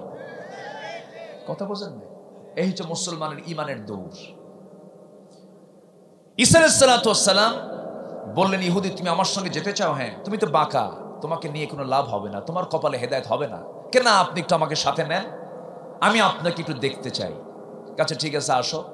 আমার সঙ্গে যদি যেতেই চাও তাহলে তুমি কিছু সামান নিয়ে আসো আর কিছু শুকনো খাবার নিয়ে আসো। সামান আর শুকনো খাবার নিয়ে যখন তাকে সাথে করে নিয়ে আল্লাহর পয়গম্বর ঈসা আলাইহিস সালাতু ওয়াস সালাম রওনা দিলেন, প্রতিমধ্যে ক্ষুধার ভাব হলো, তো খেতে বসবেন এমন সময় বললেন, ইহুদি আমার ব্যাগের মধ্যে একটা রুটি আছে, তোমার ব্যাগের মধ্যে কোনো খাবার থাকলে বের করো। ইহুদির ব্যাগের মধ্যে কয়টা রুটি? 3টা রুটি ছিল। ইহুদি 3টা রুটি নিয়ে বের হয়েছে, কিন্তু যখন বলেন আল্লাহর পয়গম্বর ব্যাগ থেকে রুটি থাকলে বের করো, ইহুদি বলে আমার ব্যাগের মধ্যে কোনো রুটি নাই। এমন নবীর সামনে বলতেছে যে নবী ওমা তাদাখিরুনা ফি বুয়ুতিকুম, কোরআনে এসেছে ওমা তাদাখিরুনা ফি বুয়ুতিকুম, তোমাদের বাড়িতে কি রান্না বান্না হয় আমি আমার বাড়িতে বসে বলে দিতে পারি। সে নবীর সামনে বলতেছে ব্যাগের মধ্যে কোনো রুটি নাই। সামনের দিকে রওনা করলেন। ঈসা আলাইহিস সালাম কিছু বললেন না এবং মনে মনে ভাবলেন তোর মুখ থেকে আমি বের করে ছাড়বো, যা। বাইরে বের হলেন, সামনে চলতে নিলেন, ভাবলেন দেখি ওর দিলটা নরম হয় কিনা। সামনে এক অন্ধকে পেলেন। অন্ধকে পাওয়ার সঙ্গে সঙ্গে অন্ধকে বললেন, অন্ধ তোমার এই অন্ধত্ব কেমন করে আসলো? লোকটা বলছে মার পেট থেকে আমি জন্মান্ধ, পৃথিবীর চেহারা কেমন আমি জানি না। ঈসা আলাইহিস সালাতু ওয়াস সালাম আল্লাহ তাআলা তাকে এমন কিছু মুজিজা দান করেছিলেন, তার হাতের ছোঁয়াটা লাগায়া দিলেন, ছোট্ট লাঠি থাকতো, লাঠির ছোঁয়াটা লাগায়া দিলেন, চোখ ভালো হয়ে গেল। অন্ধ সঙ্গে সঙ্গে হাতে হাত রেখে বলে ফেললো লা ইলাহা ইল্লাল্লাহ।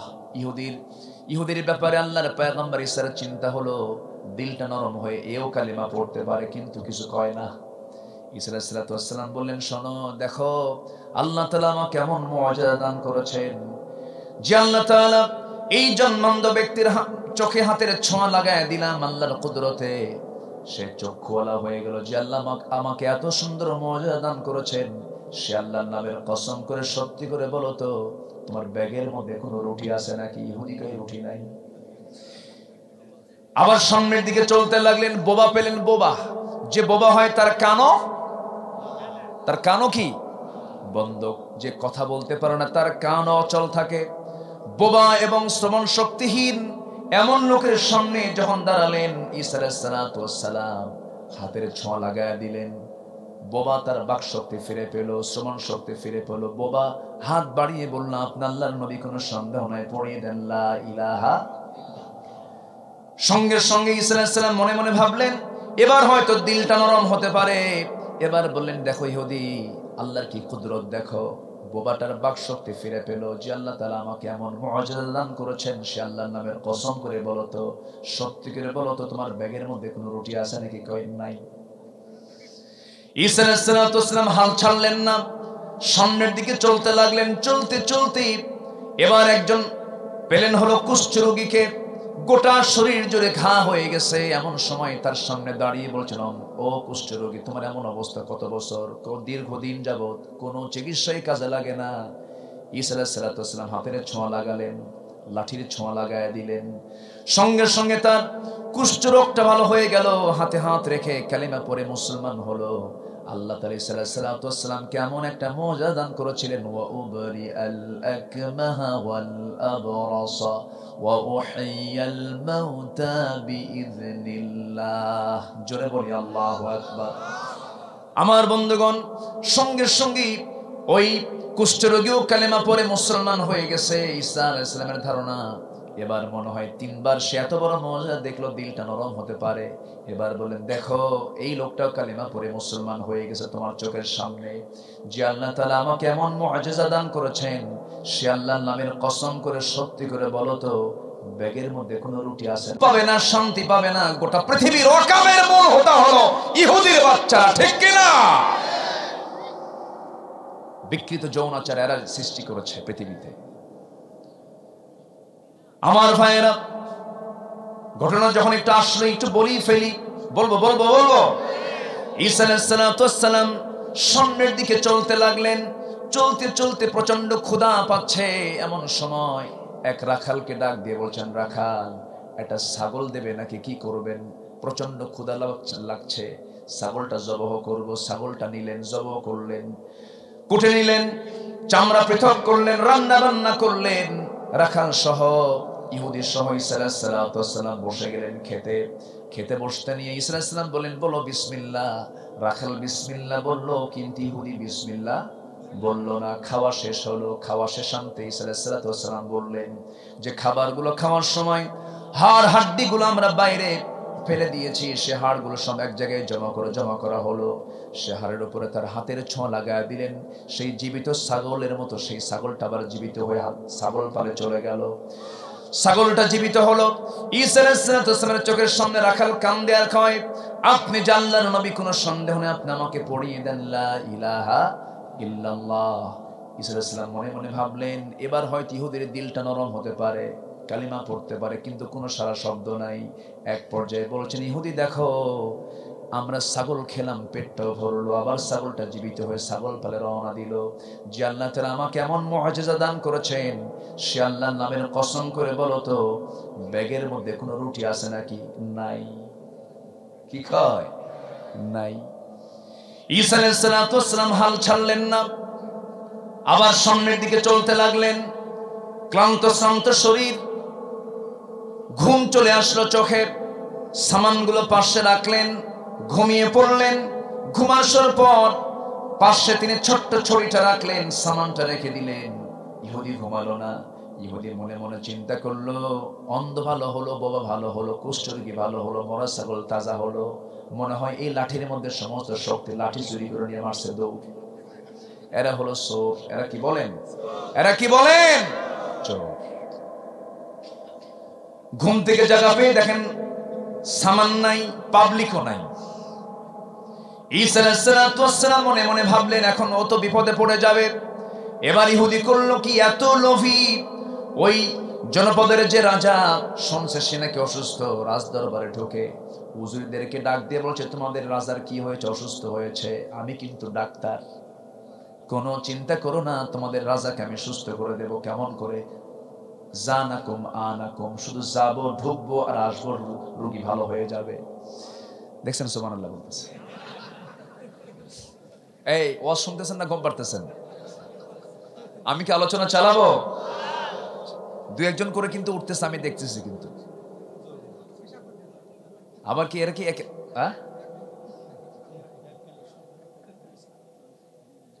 আচ্ছা আচ্ছা, দেখা যাক ইনশাআল্লাহ। আমি কি আলোচনা চালাবো না শেষ করে দেব? আজকে গোটা পৃথিবীর ইস্যু কাকে নিয়ে বলেন তো? বলেন, গোটা পৃথিবীর ইস্যু এখন কাদেরকে নিয়ে? জিউস।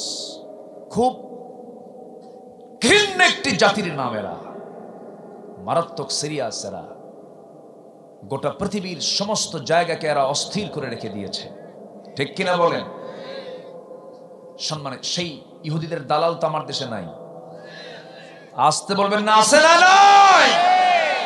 আচ্ছা, সব বলবো আস্তে আস্তে, জোরে বলি ইনশাআল্লাহ। ঈসা আলাইহিস সালাতু ওয়াস সালাম খুঁজতেছেন তাকে, এদিকে সে রাজ দরবারে ঢুকে, রাজমহলে ঢুকে, রাজার অসুস্থ রাজার পাশে ঢুকে ছোট্ট ছড়ি দিয়া একটা হাতের ছোঁয়া মারছে। তো হাতের ছোঁয়া দেওয়ার সারা রাজা মরে যাওয়ার সারা। রাজা যখন মরে গেছে তখন বলেন তো সবার নজর এখন কার দিকে? বলেন তো কার দিকে?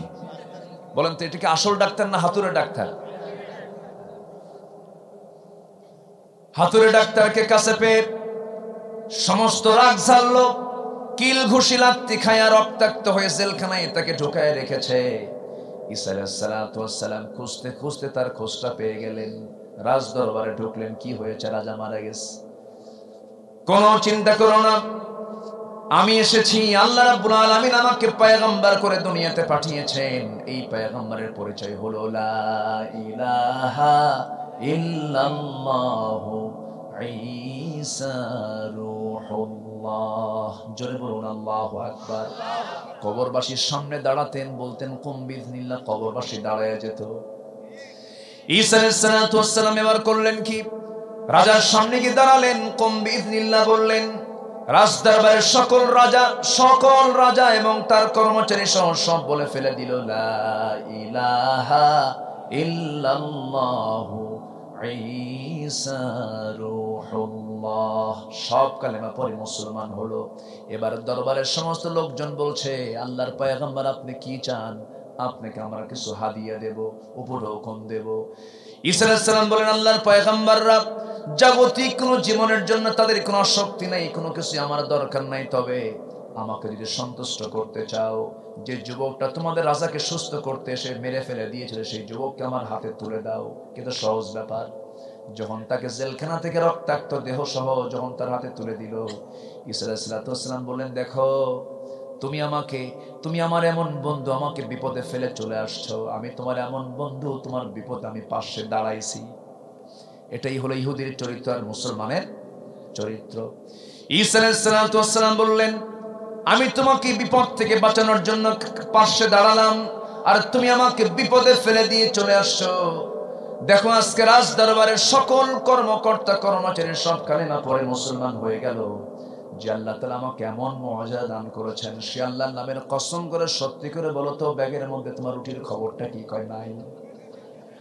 কি কয়?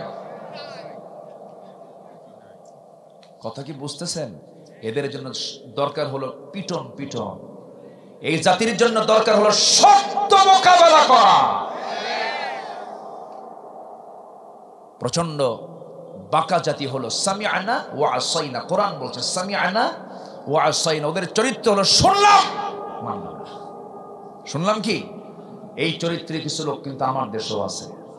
আসতে বলবেন না, আছে না? নাই। এই জন্য আল্লাহ বলছেন, বান্দারে মুনাফিক হইও না। ইল্লাল্লাযীনা তাবু, সেকেন্ড আয়াতে আসতেছি। ইল্লাল্লাযীনা তাবু, তবে যারা তওবা করবে। তওবা করলে তওবা কবুল করেন কে? আসতে বলবেন না কে? ভাববেন না যে আমি আলোচনা ফিনিশিং দেব না, পরে রুটির কি হলো শুনবেন না ইনশাআল্লাহ। ইল্লাল্লাযীনা তাবু, তবে যারা তওবা করবে। আল্লাহ তাআলা দেখেন, আল্লাহ বান্দাকে ক্ষমা করার জন্য তওবার রাস্তা খোলা রেখেছেন না বন্ধ রেখেছেন? খোলা রেখেছেন। হাত্তা ইউগারগার, যতক্ষণ না পর্যন্ত গরগর শব্দ না আসবে, তওবা করবা, আমি আল্লাহ কবুল করে নেব। জোরে বলে সুবহানাল্লাহ, সুবহানাল্লাহ।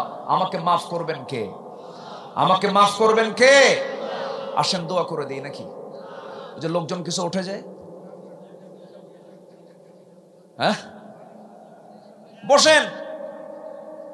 এই পর্যন্ত আমি দেখেছি 20 থেকে 25 জন লোক উঠে গেছেন। 25 জন আমি গুনছি, কিন্তু বসেন। আর একটা লোক আমি উঠতে দেব না। আর কিছুক্ষণ আমি কথা বলবো। বসেন, একটু বসেন। কত সময় কত দিকে চলে যায়। গত বছর শীতের মধ্যে কি যে ডিস্টার্ব হয়েছে বিশ্বকাপ খেলা নিয়ে, মনে আছে না আপনার? বিশ্বকাপ খেলা শুরু হয়েছে শীতের ভিতরে, মাহফিলে লোক নাই, রাত ৩টার দিকে খেলা। কক্সবাজার থেকে আসতেছি, একজন ১টার দিকে আমার ফোন দিল, হুজুর ভালো আছেন? হ্যাঁ। হুজুর একটু দোয়া করেন, কি আমার দলটা যেন জিতে। কি কথা কি বুঝতেছেন আপনি? রাত ৩টার দিকে খেলা শুরু হবে, ২টার দিকে উঠে ওযু করে তাহাজ্জুদ পড়ে দোয়া করে আল্লাহ আমার দল যেন জিতে। তাহলে মাহফিল আসছি আমরা, এখানে যদি মনে হয় আপনার যে উঠবো কখন, ভাবতে হবে শয়তান আপনাকে নাড়া দিচ্ছে। ঠিক কি না? বসেন। বহু সময় বহু অপচয় করি আমরা, চার দোকানে কত জায়গায় আমরা আড্ডা মারি, আমরা বসি না এখানে। আর কিছু সময় রাগ করলেন নাকি আপনারা? জোরে বলি ইনশাআল্লাহ, জোরে বলি ইনশাআল্লাহ। তওবার রাস্তা এখনো আসে না নাই বলেন? আপনার অপরাধ বড়, আমার অপরাধ বড় না আল্লাহর রহমত বড়? অপরাধ যত বড়ই হোক না কেন, ক্ষমা করার জন্য কে আছেন? শর্ত হলো কি করতে হবে? বলেন কি করতে হবে? তাওবা। বলেন কি করতে হবে? তাওবা। তাওবা। তাওবা কি জানেন? দল করছি বাম দল, আর জীবনে বাম দল করবো না। যা, কি কথা কি বোঝা গেল? গাঁজাখোর মদখোরের পাশে আর দাঁড়াবো না। জেনাকার জনগণের সম্পদ মেরে খাওয়া নেতৃত্ব আর মানবো না। তওবা করলাম, যা। ঠিক কিনা? এটার নাম তওবা। এটার নাম কি? তওবা। ফিরে আসবো আমরা। জোরে বলি ইনশাআল্লাহ, জোরে বলি ইনশাআল্লাহ।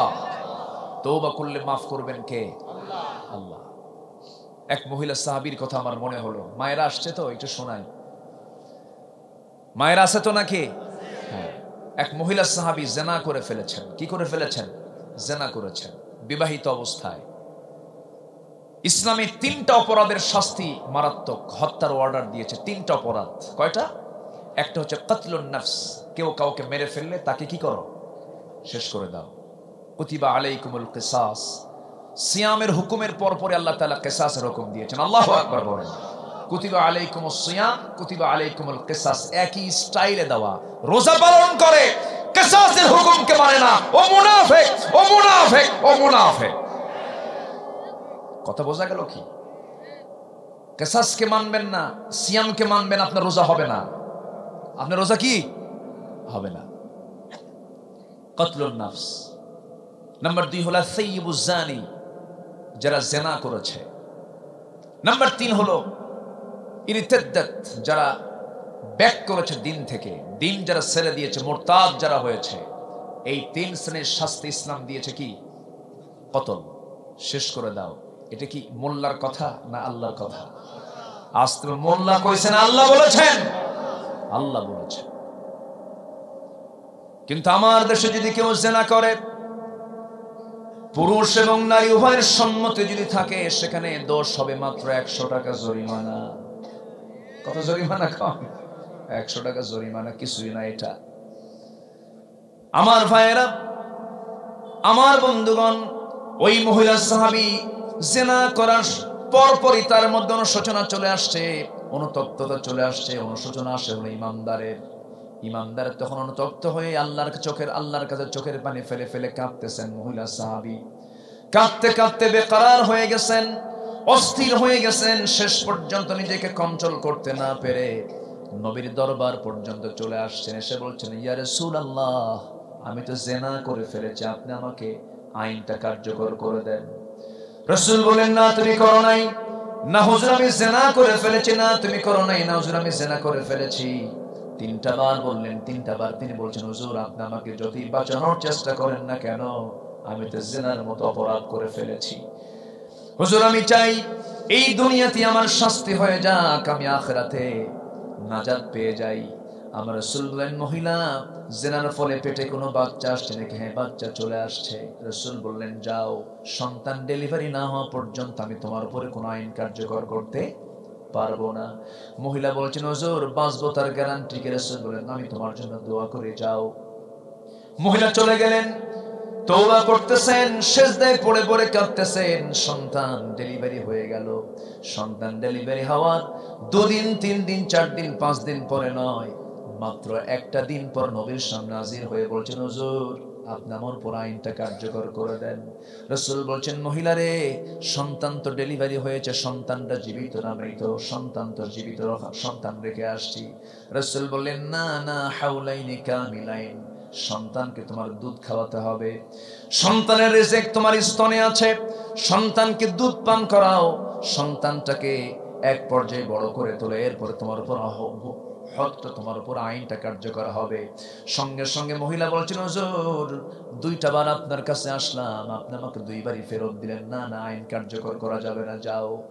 আমার নবীজি এমন রাষ্ট্র গড়ে তুললেন, এমন সমাজ গড়ে তুললেন, যে সমাজের একজন আসামি ধরার জন্য পুলিশ লাগলো না, র্যাব লাগলো না, সিতা লাগলো না, কোবরা লাগলো না, কাউকে লাগলো না। আসামি নিজেই বিচারপতির সামনে হাজির হয়ে যায়, একমাত্র কেবলমাত্র শুধুমাত্র কার ভয়ে?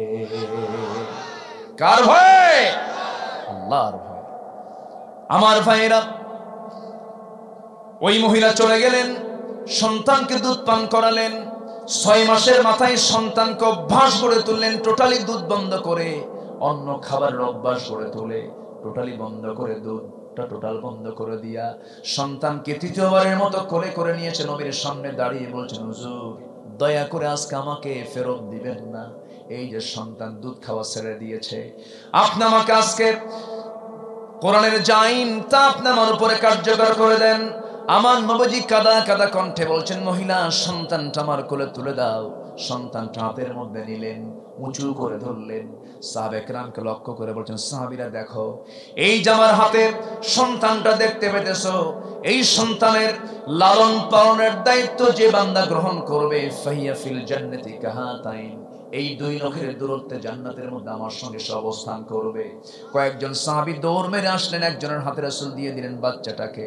এরপরে বলছেন, যাও, এই মহিলাকে নিয়ে যাও, মরু প্রান্তরে বুক পর্যন্ত পর্দার কাপড় পরায়া দিয়ে তাকে পাথর মেরে শেষ করে দাও। হুকুমটা কার? আসতে বলবেন না, কার? এই হুকুমকে মানে না এমন কিছু কুলাঙ্গার আমার দেশে আছে না নাই? আসতে বলবেন না, আছে না নাই? চোর চুরি করলে হাত কাটো এমন বিধান কোরআনে আছে না নাই? মানতে চায় না এমন কিছু বেনামাজি মুনাফিক চরিত্রের কিছু লোক আছে না নাই? বলেন, আছে। আমার নবী অর্ডার দিলেন, ওই সাহাবীকে, মহিলাকে, যখন সাহাবে কেরাম আল্লাহর হুকুমকে বাস্তবায়ন করার জন্য যখন পাথর মারতেছিলেন, ওই মহিলার কিছু রক্ত এসে ফিঙ্কি দিয়ে রক্তগুলো এসে আলীর হাতে লাগলো। রক্ত দেখে আলী নাসিকা কঞ্চিত করলেন, নাক শিকায়া তুললেন। নবীর কাছে গিয়ে কথার পুনরাবৃত্তি করতে নিয়ে বলছেন, হুজুর, ওই মহিলার রক্ত যখন আমার গায়ে লাগছিল, ফিঙ্কিতে রক্ত আমার হাতে লাগলো, ওই মহিলার নাপাক রক্ত আমার গায়ে লাগলো। রাসূল বলছেন, আলী, কার রক্তকে নাপাক রক্ত বলো? যে মহিলার রক্তকে তুমি নাপাক রক্ত বলতেছো, ওই মহিলার রক্ত জমিনে পৌঁছার পূর্বে আল্লাহ তাআলা তাকে জান্নাতের মেহমান বানায় দিয়েছে। আল্লাহ তাকে জান্নাতে বরণ করে নিয়েছেন। আলী যা বলেছে বলেছে, আর বলার দরকার নাই। জানাজার আয়োজন করো। ওই মহিলার জানাজার নামাজের দায়িত্ব আমি কাউকে দেব না, আমি নিজেই রাসূল তার জানাজার দায়িত্ব গ্রহণ করব। জোরে বলে সুবহানাল্লাহ। আমার নবীজি জানাজা শুরু করলেন। জানাজা শেষ হয়ে গেল। জানাজা শেষ হওয়ার পর আমার নবীজি সাহাবে কেরামকে লক্ষ্য করে বললেন, সাহাবীরা, কিছুক্ষণ পূর্বে যে মহিলার জানাজা নামাজটা শেষ করা হলো, এই মহিলা জীবনের শেষ সময় পর্যন্ত যে পরিমাণ তওবা করেছে, যে পরিমাণ চোখের পানি ফেলে ফেলে কেঁদেছে, এই মহিলার যদি গুনাহগুলোকে মদিনার 70 জন গুনাহগারদের মাঝে যদি বন্টন করে দেওয়া হতো, প্রত্যেকের গুনাহ আল্লাহ রাব্বুল আলামিন মাফ করে 70 জনকে আল্লাহ রাব্বুল আলামিন জান্নাত দিয়ে দিতেন। আল্লাহ এই জন্য বলছেন, ইল্লাল্লাযীনা তাবু, যারা তওবা করবে, আমরা তওবা করব কার কাছে? আসতে বলবেন না, কার কাছে? আরশ আজিমের জায়গায় কি স্থান নিতে চান সবাই? আরশ আজিমের ছায়ায় কি সবাই জায়গা নিতে চান? যুবকরা নিতে চাও? জিনা করবা না বিয়া করবা? দেখেন আস্তে আস্তে কয়, জিনা করবা না বিয়া করবা? হ্যাঁ, বিয়ে করতে হবে। যখন বুড়া চাচা ওকে বিয়ে করবেন, কি আপনি বিয়ে করবেন কেন এখন? খুব ভালো হুজুর, ঠেলাই কইছি না? বুড়ি জানলে কিন্তু খবর আছে। আবার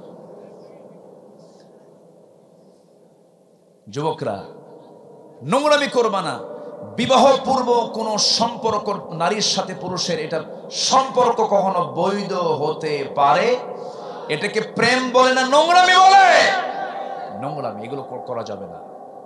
মেসেঞ্জারে, ইমো, হোয়াটসঅ্যাপ, লাইন, ভাইবারে কোনো নক দেওয়া যাবে না, ইনবক্সে নক দেওয়া যাবে না, মিস কল মারা যাবে না। এক যুবক কয়, হুজুর কোরআন শরীফে তো মিস কল আছে, কোথায়? ফামাইয়া আমাল মিস কল, যখন নাউজুবিল্লাহ, এগুলো করা যাবে না। চুয়াডাঙ্গা গত বছর আপনার জেলায় মাহফিল ছিল, এশার নামাজ পরে আমি খাইতে বসছি, এক মুরব্বী এসে বলে, হুজুর আমার বড় মেয়েটার জন্য দোয়া করবেন। কি ব্যাপার? বিশেষ স্পেশাল দোয়া চাচ্ছেন? কোন হুজুর মেয়েটাকে বিয়ে দিয়েছে বহুদূর, কোথায়? ঠাকুরগা। চুয়াডাঙ্গা থেকে মেয়ে গেল ঠাকুরগা, বিয়ের ঘটককে? হুজুর মোবাইল। ঘটককে বলেন তো, বললাম মোবাইল কিনে দিলেন কেন? কেন দিলেন মোবাইল কিনে?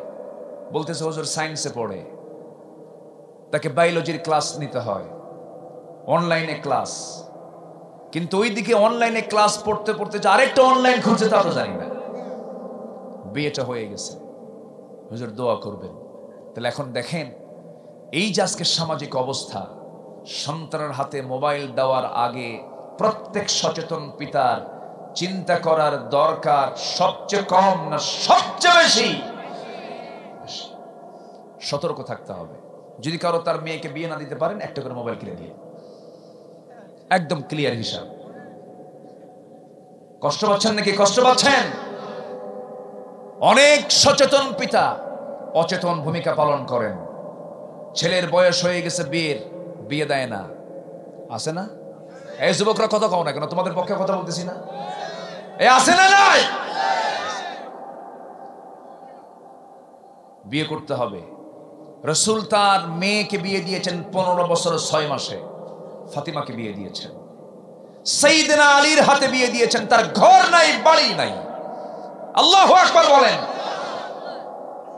তাহলে তওবা করলে হবে না, ঈমানকে টিকে রাখতে হবে, ঈমানের মজবুতি নিয়ে থাকতে হবে।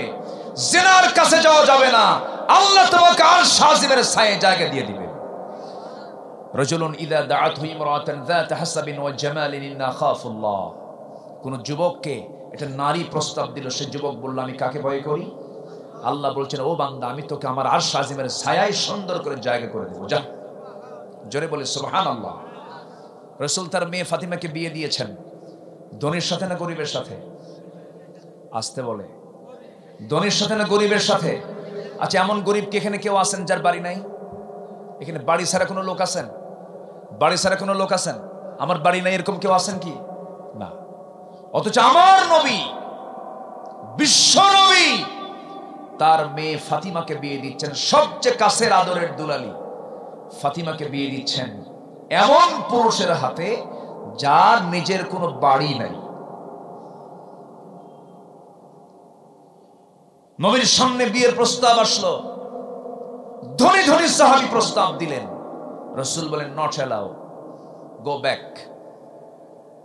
সবার প্রস্তাবকে রাসূল ডিনাই করলেন, শুধু বাদ আছে আলীর প্রস্তাব। রাসূল বললেন, আর কে আছো? সবাই বলল, আলী, তুমি শুধু বাদ আছো। আমি গিয়ে কি কাম হবে? আমার তো বাড়ি নেই। যাও না, একটু এক্সাম দিয়ে আসো। গেলেন তিনি ইন্টারভিউ দেওয়ার জন্য, সামনে গিয়ে বসলেন। রাসূল বলেন, আলী, কিছু কি বলবা? হুজুর কি যে বলবো নিজেই জানি না। তুমি কি আমার মেয়েকে বিয়ে করবে? হুজুর দিলে করা যায়। সুবহানাল্লাহ বলবেন না? জোরে বলে সুবহানাল্লাহ। আমার নবীজি বলেন, বিয়ে তো করবা, টাকা পয়সা আছে? হুজুর টাকা পয়সা পাবো কোথায়? আমার তো বাড়ি নাই। কি আছে তোমার বলো? হুজুর আমার কাছে তরবারি আছে আর ঢাল আছে। রাসূল বললেন, তরবারি লাগবে জিহাদে, তুমি আসাদুল্লাহিল গালিব, তরবারি বিক্রি করা যাবে না, যাও ঢাল বিক্রি করে আসো। ঢাল বেচার টাকাই হবে আমার বিয়ের মোহরানা, আমার মেয়ের বিয়ের মোহরানা। যাও। বিক্রি করতে গেছেন ঢাল। সকালবেলা, সাত সকালে বাজারে দাঁড়ায় আছেন ঢাল বিক্রি করার জন্য। ওসমান জিন্নুরাইন সামনে দাঁড়িয়ে বলে, কি ব্যাপার আলী, ঢাল বিক্রি করতে আসছো কেন? যুদ্ধ করবা না? যুদ্ধ তরবারি দেওয়া হবে, ঢাল বিক্রি করতে হবে কেন? বিয়ে ঠিক হয়েছে কার সাথে? আপনার শালীর সাথে। কার সাথে? আপনার শালীর সাথে। তাই ঠিক আছে, যাও ঢালটা দাও। টাকা দিলেন, দিরহাম দিলেন, ঢাল নিলেন। কয়েক হাত যেতে না যেতে পিছন থেকে বলছে, আলী তাল, এদিকে একটু আসো, তোমার তো বিয়ে হয়ে যাচ্ছে, কিছু তো গিফট করতেই হবে, আমি তোমাকে উপহার স্বরূপ এই মুহূর্তে আমি তোমাকে ঢালটা তোমাকে দিয়ে দিলাম, যাও। ঢালটা নিয়ে নবীর সামনে গিয়ে দাঁড়ালেন। রাসূল বলেন, আলী, ঢাল মনে হয় বিক্রি হয় নাই। হুজুর, ঢালও বিক্রি করেছি। ঢাল বিক্রি করলে ঢাল আবার হাতে কেন হুজুর? এই যে টাকা, ঢাল বিক্রি করছে, আবার আমার হাদিয়াও দিছে ঢাল। কে? আপনার জামাই ওসমান। লোক আর খুঁজে পাও নাই। আমি আমার আমি বড় জামাইকে আমি বিয়ের ব্যাপারে একটু বলবো, তার আগে তুমি বলে আসছো, এটা কেমন হলো? ঠিক আছে, বিয়েটা দেব। মেয়ের কাছে গিয়ে বলছে, মা, এমন একটা ছেলে আমি চয়েস করেছি, ঘর নাই, বাড়ি নাই, টাকা নাই, পয়সা নাই, কিন্তু মাথা থেকে পা পর্যন্ত তাকওয়া দিয়ে ভরা। কি দিয়ে ভরা বলে? তাকওয়া দিয়ে ভরা। আমার আলী, আমি দারুণ মহব্বত করি আমার আলীকে। আলীকে তোমার জন্য আমি নির্বাচিত করেছি, তোমার কি পছন্দ হয়? সাইয়েদনা আলী, সাইয়েদনা আলীর ব্যাপারে যখন রাসূল বললেন, সেই সময় ফাতিমা রাদিয়াল্লাহু আনহা বলছেন, আব্বা, আপনার পছন্দে আমার পছন্দ। যেরকম সুবহানাল্লাহ। আজকের সমাজের মেয়েরা তো অধিকাংশ এরকমই।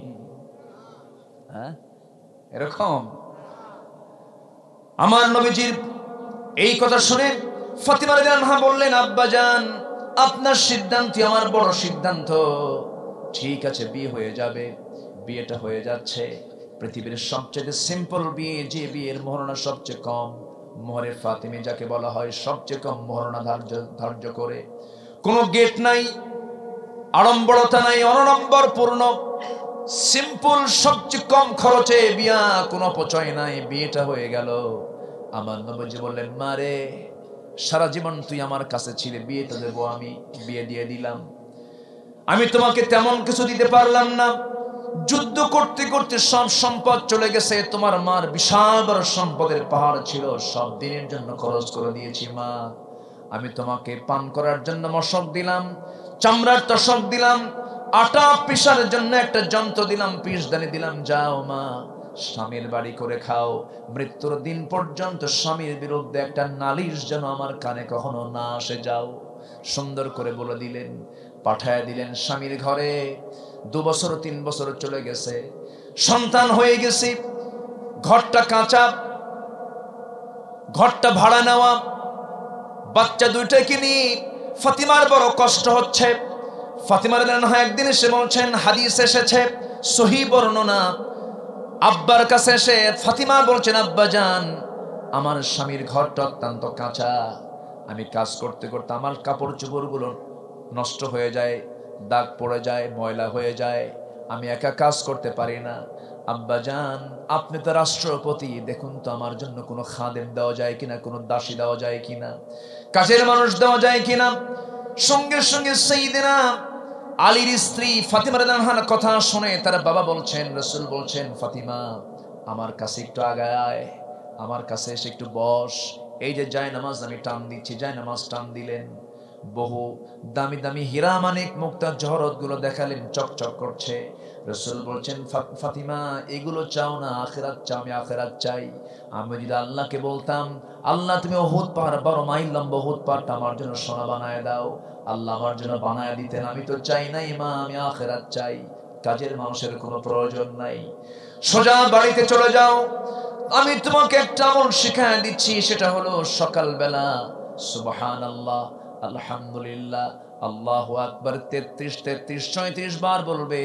সন্ধ্যাবেলায় এই আমলটা করবে, 100 বার করে এই তাসবিহগুলো বলবে, আল্লাহর পবিত্রতা ঘোষণা করবে, শুকরিয়া আদায় করবে, হামদ পড়বে। আমার আল্লাহ তাআলা তোমার সমস্ত কাজের জিম্মাদার হয়ে সমস্ত জটিলতাকে সহজ বানায় দিবেন। জোরে বলি সুবহানাল্লাহ।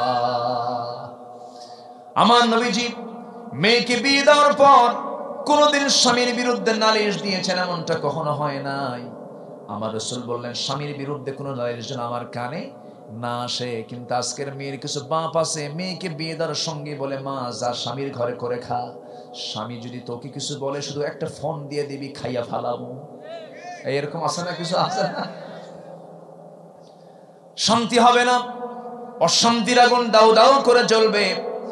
আমার নবীজি একদিন লক্ষ্য করে দেখেন, ফাতিমা তার ঘরে এসে বসে বসে নামাজ পড়ছেন। যুবতী মানুষ, কম বয়সী মানুষ। রাসূল বলছে, ফাতিমা রে, বসে বসে নামাজ পড়া তো তোমার জন্য ঠিক না।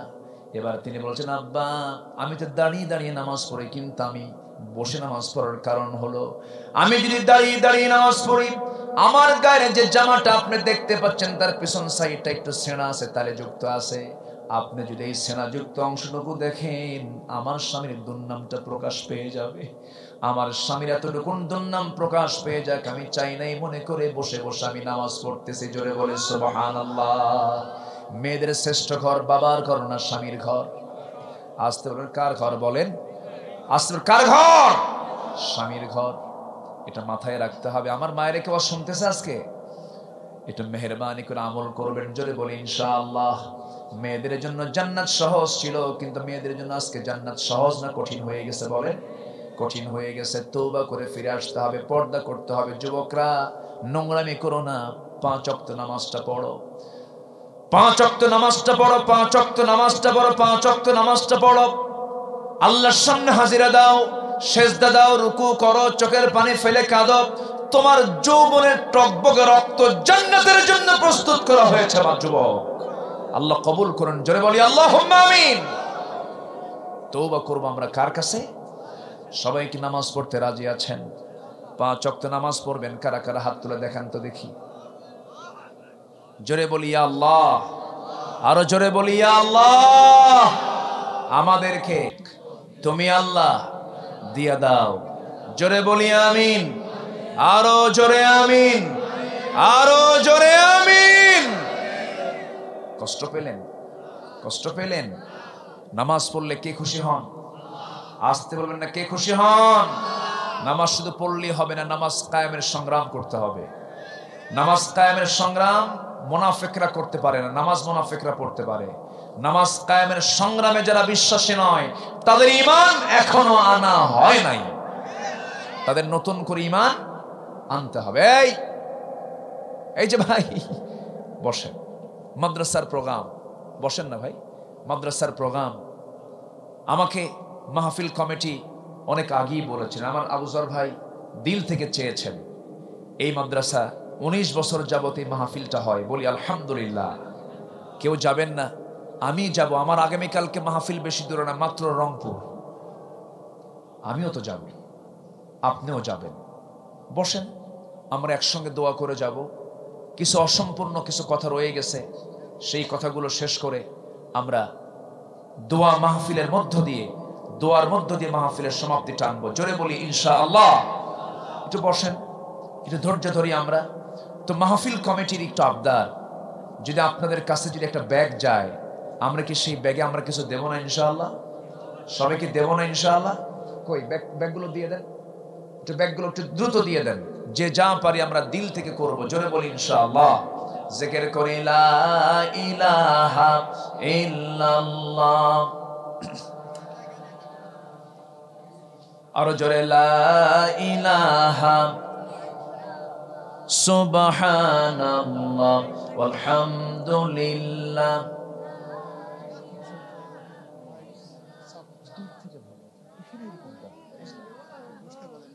আমার ভাইয়েরা, আপনি উঠে যাচ্ছেন, আমি আমার বুকের একটা করে তার ছিঁড়ে যাচ্ছে। একটু বসেন, টাকা দিয়েন না কিন্তু উঠেন না, একটা লোক তো উঠেন না এই পর্যন্ত। একটু বসেন, একটু বসেন। আমি সবার কাছে করজোরে মিনতি জানাচ্ছি, মাহফিলের সৌন্দর্য রক্ষা করার দায়িত্ব একার না সবার? সবার। একটু বসেন, আমরা একসঙ্গে দোয়ায় শামিল হয়ে আমরা মাহফিলের ইতি টানবো। জোরে বলি ইনশাআল্লাহ। জিকির করেন সুবহানাল্লাহ ওয়ালহামদুলিল্লাহ লা ইলাহা, আরো জোরে লা ইলাহা লা ইলাহা সুবহানাল্লাহ ওয়ালহামদুলিল্লাহ। আরো জোরে লা ইলাহা, আরো জোরে লা ইলাহা। ব্যাগগুলো কোথায়? ব্যাগ কি গেছে সবার কাছে? যে সবার হাতে হাতে চলে যান। আমরা সবাই দিল থেকে, মন থেকে নিয়ত করব আগে, এরপরে দেব। আল্লাহ তুমি সবাইকে দিল থেকে তোমার পথে, নবীর পথে দেওয়ার তৌফিক দাও। জোরে বলি আল্লাহুম্মা আমিন। জিকির করি লা ইলাহা সুবহানাল্লাহ ওয়ালহামদুলিল্লাহ।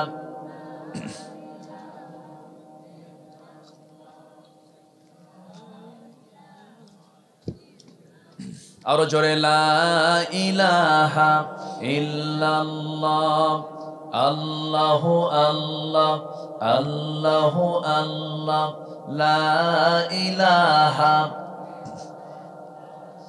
সুবহানাল্লাহ ওয়ালহামদুলিল্লাহ। আরো জোরে লা ইলাহা সুবহানাল্লাহ ওয়ালহামদুলিল্লাহ। আরো জোরে সুবহানাল্লাহ ওয়ালহামদুলিল্লাহ।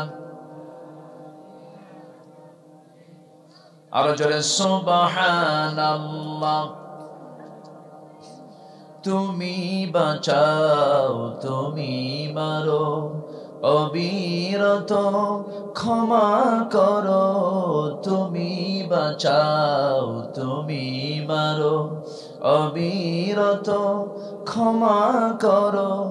ধরার যে জন তাকেই ধরো, ধরার যে জন তাকেই ধরো। শুকর গুজার করার আল্লাহ সুবহানাল্লাহ আলহামদুলিল্লাহ লা ইলাহা ইল্লাল্লাহ সুবহানাল্লাহ আলহামদুলিল্লাহ লা ইলাহা ইল্লাল্লাহ লা ইলাহা সুবহানাল্লাহ আলহামদুলিল্লাহ লা ইলাহা সুবহানাল্লাহ আলহামদুলিল্লাহ লা ইলাহা ইল্লাল্লাহ মুহাম্মাদুর রাসূলুল্লাহ সাল্লাল্লাহু আলাইহি ওয়াসাল্লাম। সূরা নিসার 145 নম্বর আয়াত শেষ করার পর 46 নম্বর আয়াতে 5টা কাজের কথা আল্লাহ তাআলা বলেছেন। 1 নম্বর হলো তওবা করা। কি করা বলেন তো? তওবা করলে মাফ পাওয়া যাবে নিশ্চিত। কার আদালতে? কার কাছে? নাম্বার 2 হলো ওয়াসলাহু, যারা সংশোধন করবে। আমাদের জীবনে ভুল আছে না নাই বলেন? সংশোধন হবে নেক আমল দিয়ে না বদ আমল দিয়ে? নেক আমল দিয়ে। নাম্বার 3 হলো যারা আল্লাহর আশ্রয়কে শক্তভাবে আঁকড়ে ধরবে, ওয়াতাসামু বিল্লাহ। নাম্বার 4 হলো দ্বীনকে ইখলাসের সাথে গ্রহণ করা, ওয়াখলাসু দীনহুম লিল্লাহ, আল্লাহর জন্য দ্বীনকে ইখলাসের সাথে গ্রহণ করা। দ্বীনটা কার? আসতে বলবেন না কার? ইখলাসের সাথে মানে হলো কোনো শর্ত আরোপ না করে দ্বীনকে শর্তহীন ভাবে মেনে নেওয়া। এক জায়গায় না, সব জায়গায়, সব জায়গায়। আর মুমিনদের সঙ্গে নিজেকে শামিল করা। এই 5টি কাজ যদি কোনো বান্দা করে, আল্লাহ তাআলা বলেছেন ফাউলাইকা মাআল মুমিনিন ওয়া সাওফা ইউতিল্লাহুল মুমিনিনা আজরান আযীমা। অচিরেই এই সমস্ত মুমিন বান্দার জন্য আমার পক্ষ থেকে আছে বিশাল বড় পুরস্কার। জোরে বলে সুবহানাল্লাহ। বিশাল বড় পুরস্কার আছে। আল্লাহ তাআলা আমাদের এই দুটো আয়াতের অনুকূলে জীবন গড়ার তৌফিক দান করুন। জোরে বলি আল্লাহুম্মা আমিন। আরো জোরে আল্লাহুম্মা আমিন। আমি আমার কথাকে আর না বাড়িয়ে আজকের এই মাহফিল যারা সফল করার জন্য যারা যেভাবে সহযোগিতা করেছেন, আল্লাহ তুমি সবার সহযোগিতাকে তুমি আল্লাহ কবুল করো। প্রশাসনের ভাইদের জন্য আমরা দোয়া করি, যারা এটার আঞ্জাম দিতে নিয়ে সহযোগিতা করেছেন তুমি তাদেরকেও তুমি আল্লাহ কবুল করো। জোরে বলি আল্লাহুম্মা আমিন। সবাই বসি, নামাজের মতো করে বসি, নামাজের মতো করে বসি। আমরা চাইবো এখন কার কাছে বলেন? আল্লাহর কাছে। সবাই বলে সুবহানাকাল্লাহুম্মা, বলে সুবহানাকাল্লাহুম্মা ওয়া বিহামদিকা আশহাদু আল্লা ইলাহা ইল্লা আনতা আস্তাগফিরুকা ওয়া আতুবু ইলাইকা। চিৎকার মেরে বলি ইয়া আল্লাহ, আমার জীবনের সাগীরা কবীরা, ছোট বড় সব গুনাহ তুমি আল্লাহ মাফ করে দাও। জোরে বলুন ইয়া রাব্বাল আলামিন, ইয়া রাব্বাল আলামিন। যে যেখানে আছেন আমরা সবাই বসে পড়ব। আমার মা যারা আসছেন সবার জন্য দোয়া হবে। আমরা চাইবে এখন কার কাছে বলেন? আল্লাহর কাছে চাবো। এই মাহফিলটার সবচেয়ে বড় সৌন্দর্য হলো আজকে আমরা 3 জন ছাত্রকে দাস্তারবন্দি দিয়েছি। এটা একটা এই মাদ্রাসার ফলাফল। বলি আলহামদুলিল্লাহ, জোরে বলি আলহামদুলিল্লাহ। ওই ছোট্ট ছেলেটা কোথায় যে তেলাওয়াত করেছে?